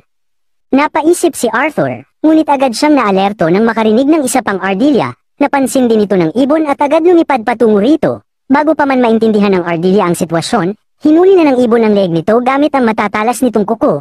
Mabilis na tumakbo si Arthur upang hulihin ang ibon, ngunit nakalipad ito bago pa niya ito mahahawakan. Ang tanging nakuha niya ay ilang balahibo ng ibon. Dito niya napagtanto na hindi pa sapat ang kanyang burst step. Dahil dito, pinag-aralan niya ang ibon sa loob ng 1 linggo. Natuklasan niya na ang mga ito ay mailap at mabilis, ngunit hindi kasing bilis ng isang raptor. Napansin ni Arthur na kapag napansin ng ardilya ang presensya ng ibon, sinusubukan itong lumipad sa isang tiyak na direksyon upang makaiwas, subalit, kung may isang ikatlong partido na nagmamanipula sa kilos ng biktima, maaaring makita na ang kilos ng ibon bago pa ito umatake. Ito ay isang bagay na hindi kayang gawin ng ardilya. Ngunit naiiba si Claude sa isang ardilya. Matalino si Claude at alam niyang kaya niyang iwasan ang mga atake ni Arthur, ngunit hindi niya ito kayang labanan ng harapan. Kahit na ang Mirage Walk ay isang kakayahan upang maitago ang mana at malito ang kalaban, kailangan pa ring igalaw ni Arthur ang kanyang mga kalamnan upang maisagawa ang mabilis na hakbang. Bagamat epektibo ito laban sa mga ardilya, sapat pa rin ang pagkakataon na ibinibigay nito kay Claude upang makaiwas, kaya't palagi itong nakakatakas mula sa kanyang mga kamay. Dahil dito, naisip ni Arthur kung ano ang mangyayari kung kaya niyang halos ganap na alisin ang kilos na kinakailangan upang gawin ang hakbang na yon. Kung magtagumpay siya, tila magmumukha siyang teleporting sa mata ng kanyang kalaban. Sa teorya, maaari niyang malinlang si Claude mula sa kanyang nakaraang buhay. Natutunan niya ang komplikadong sistema ng mga kalamnan ng katawan, kung paano ang bawat isa ay may pares na gumagalaw upang kumpletuhin ang isang kilos. Ang biceps ay humiigpit kapag iniangat ang braso patungo sa balikat, habang ang triceps naman ay nag-aaktibo kapag inunat ang braso. Ang mga kalamnan ng tiyan ay sumisikip sa bawat hakbang, at ang mga kalamnan ng binti, kahit maliit, ay responsable sa pagtulak ng katawan pasulong. Naging mas komplikado pa ang mekanismo ng katawan kapag ito ay kumikilos, tulad ng paglalakad, pagtakbo, o pagtalon. Ang kaalamang ito tungkol sa katawan, na nakuha niya mula sa kanyang nakaraang buhay, ay tila hindi mahalaga noon. Ngunit ngayon ay naging isang napakahalagang susi upang mapalakas ang kanyang mga kakayahan. Gayunpaman, kinailangan niyang tandaan na habang nagsasanay upang makuha ang kanyang kasalukuyang target, dapat niyang tiyakin ang kanyang pag-unlad, kaya't minarkahan niya ang isang linya, inilagay ang kanyang bag sa isang tiyak na distansya, at tumalon mula sa panimulang punto. Sinubukan niyang marating ang target na lugar nang hindi ginagamit ang kanyang mga kalamnan. Si Arthur ay nagsasanay upang makontrol ng may malay at eksaktong tiyempo ang mana sa partikular na mga kalamnan, sa tamang pagkakasunod-sunod, upang artipisyal na gayahin ang galaw ng katawan nang hindi ito aktwal na gumagalaw. Alam niyang kung perpekto niyang makokontrol ang tiyempo at lakas ng mana, kaya niyang gawin ang isang bagay na hindi man lang nagawa ng kanyang guro na si Cordray, maisa katuparan ang Mirage Walk hindi lamang habang nakatayo. Kaya naman, pinilit niyang pagbutihin pa ang kanyang kakayahan, iniisip kung gaano pa siya katagal manghuhuli ng mga mailap na hayop sa kagubatang ito. Pagkatapos ng kanyang pagsasanay, bumalik siya sa loob ng kagubatan at agad na napansin ang hindi pangkaraniwang katahimikan, wala siyang nakitang kahit isang ardilya, na lalong nagpatindi ng kanyang pag-aalinlangan, bigla siyang nakarinig ng ingay sa likuran, kaya't agad siyang nagtungo sa direksyon ng tunog at nagtago sa likod ng mga palumpong. Mula sa kanyang pwesto, nakita niya ang dalawang pilak na pantera na naghahanda para sa isang matinding labanan, namangha siya sa pagmasid sa labanan para sa teritoryo ng dalawang mababangis na hayop at naunawaan niya kung bakit tila wala ng ibang hayop sa kagubatan, takot silang madamay sa labanang ito. Isa sa mga pilak na pantera ay may sugat ngunit sa kabila nito, matapang itong sumugod upang atakihin ang kalaban, gayunpaman, hindi nito nagawang tamaan ang kalaban dahil sa bilis ng paggalaw nito, at sa halip, ito ang nasaktan ng matamaan sa mukha. Nagulat si Arthur sa kanyang nasaksihan, ngunit higit na nagulat ang sugatang pantera nang makarinig ito ng tunog mula sa may bangin, agad itong lumingon, halatang kinakabahan kung sino ang maaaring nandoon. Napansin ni Arthur ang takot sa hayop, kaya't nang makita ng isang pantera ang pagkakataon, bigla itong tumakbo palayo. Nagulat si Arthur, bakit ito tumakas gayong tila ito ang may kalamangan sa laban, tumutok siya sa sugatang pantera. Iniisip na baka ito na ang kanyang tanging pagkakataon, kaya't pumikit siya, huminga ng malalim, at pinakawalan ng mana sa kanyang katawan. Sa isang iglap, nagbukas siya ng mata at sumugod patungo sa pantera, mahigpit na hinawakan ito sa leeg. Ngunit matapang ang pilak na pantera, nakawala ito sa kanyang pagkakahawak at sinubukang tumakas. Matapos ang ilang pagtatangka, sa wakas ay nahawakan na rin niya ito. Ngunit biglang umatake ang matatalas nitong mga kuko. Habang nilalabanan niya ang pantera, pilit nitong kinakamot at ginagalusan ang kanyang katawan, ngunit hindi siya bumibitaw.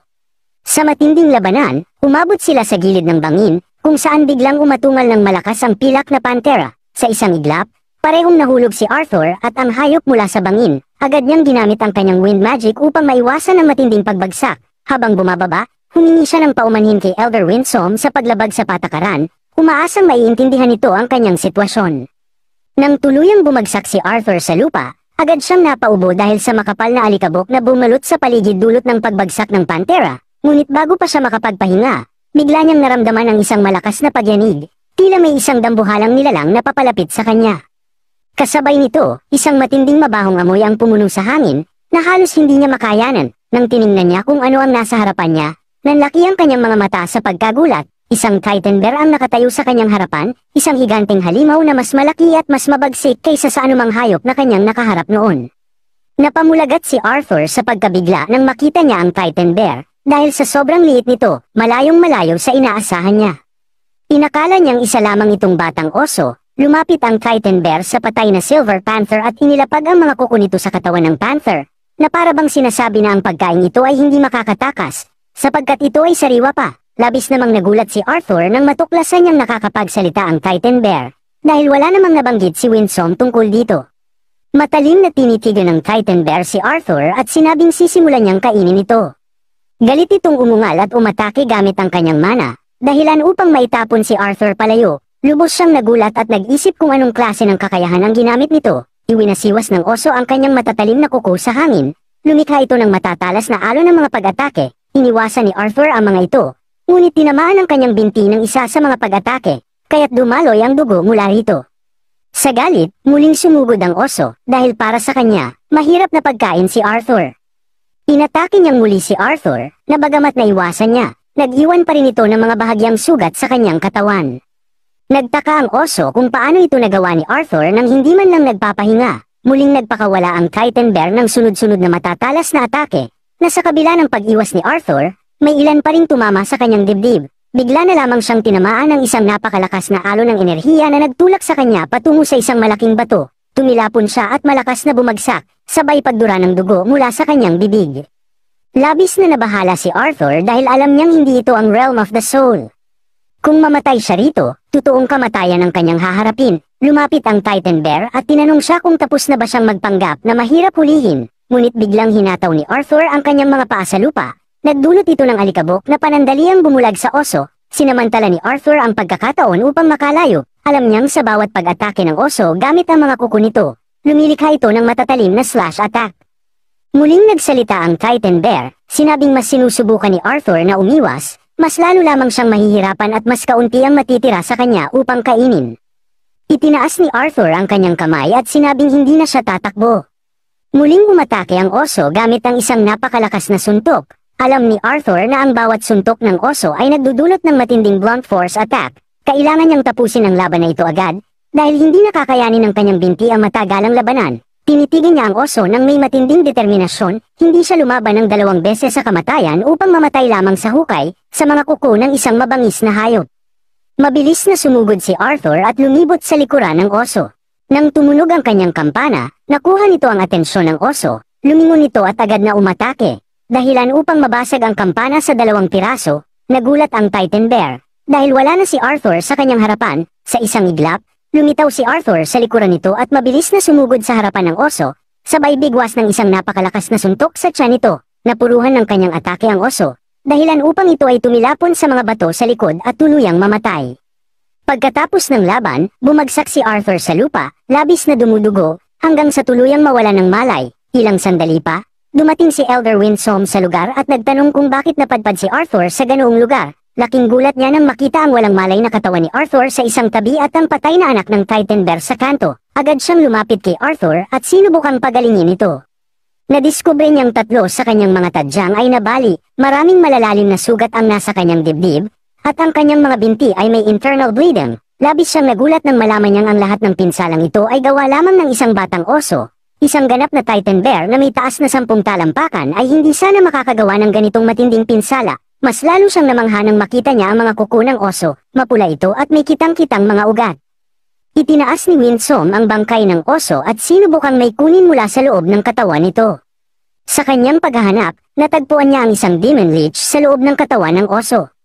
Namangha siya, sapagkat ito ay isang bihirang nilalang, kasing talino ng kasamaan nito at matatagpuan lamang sa Aphytes. Ang demon leech na ito ay kayang sakupin ang katawan ng isang host at palakasin ang core nito sa isang pambihirang antas, na maaaring maging isang nakamamatay na banta kahit para sa isang Azura. Naaalala niya na si Agrona mismo ang nagsagawa ng eksperimento sa mga leech na ito upang lumikha ng isang strengthening serum na ibinigay sa mga Decathians noong pag-atake sa Cyrus.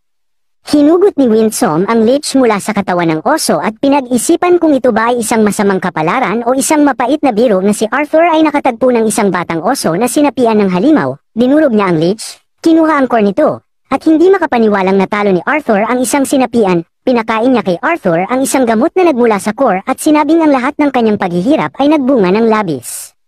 Makalipas ang ilang sandali, nagkamalay si Arthur at natagpuan ang sarili niyang nakahiga sa kama. Nagtaka siya kung nasaan siya, sinubukan niyang bumangon ngunit hindi niya maigalaw ang kanyang mga binti. Nang alisin niya ang kumot, nakita niyang may benda ang kanyang mga paa. Biglang lumitaw ang isang matandang babae at siniguradong ayos lang ang kanyang mga binti. Kaya't hindi siya dapat mag-alala. Sinabi rin ng babae na sana ay nagkita sila sa mas maayos na pagkakataon.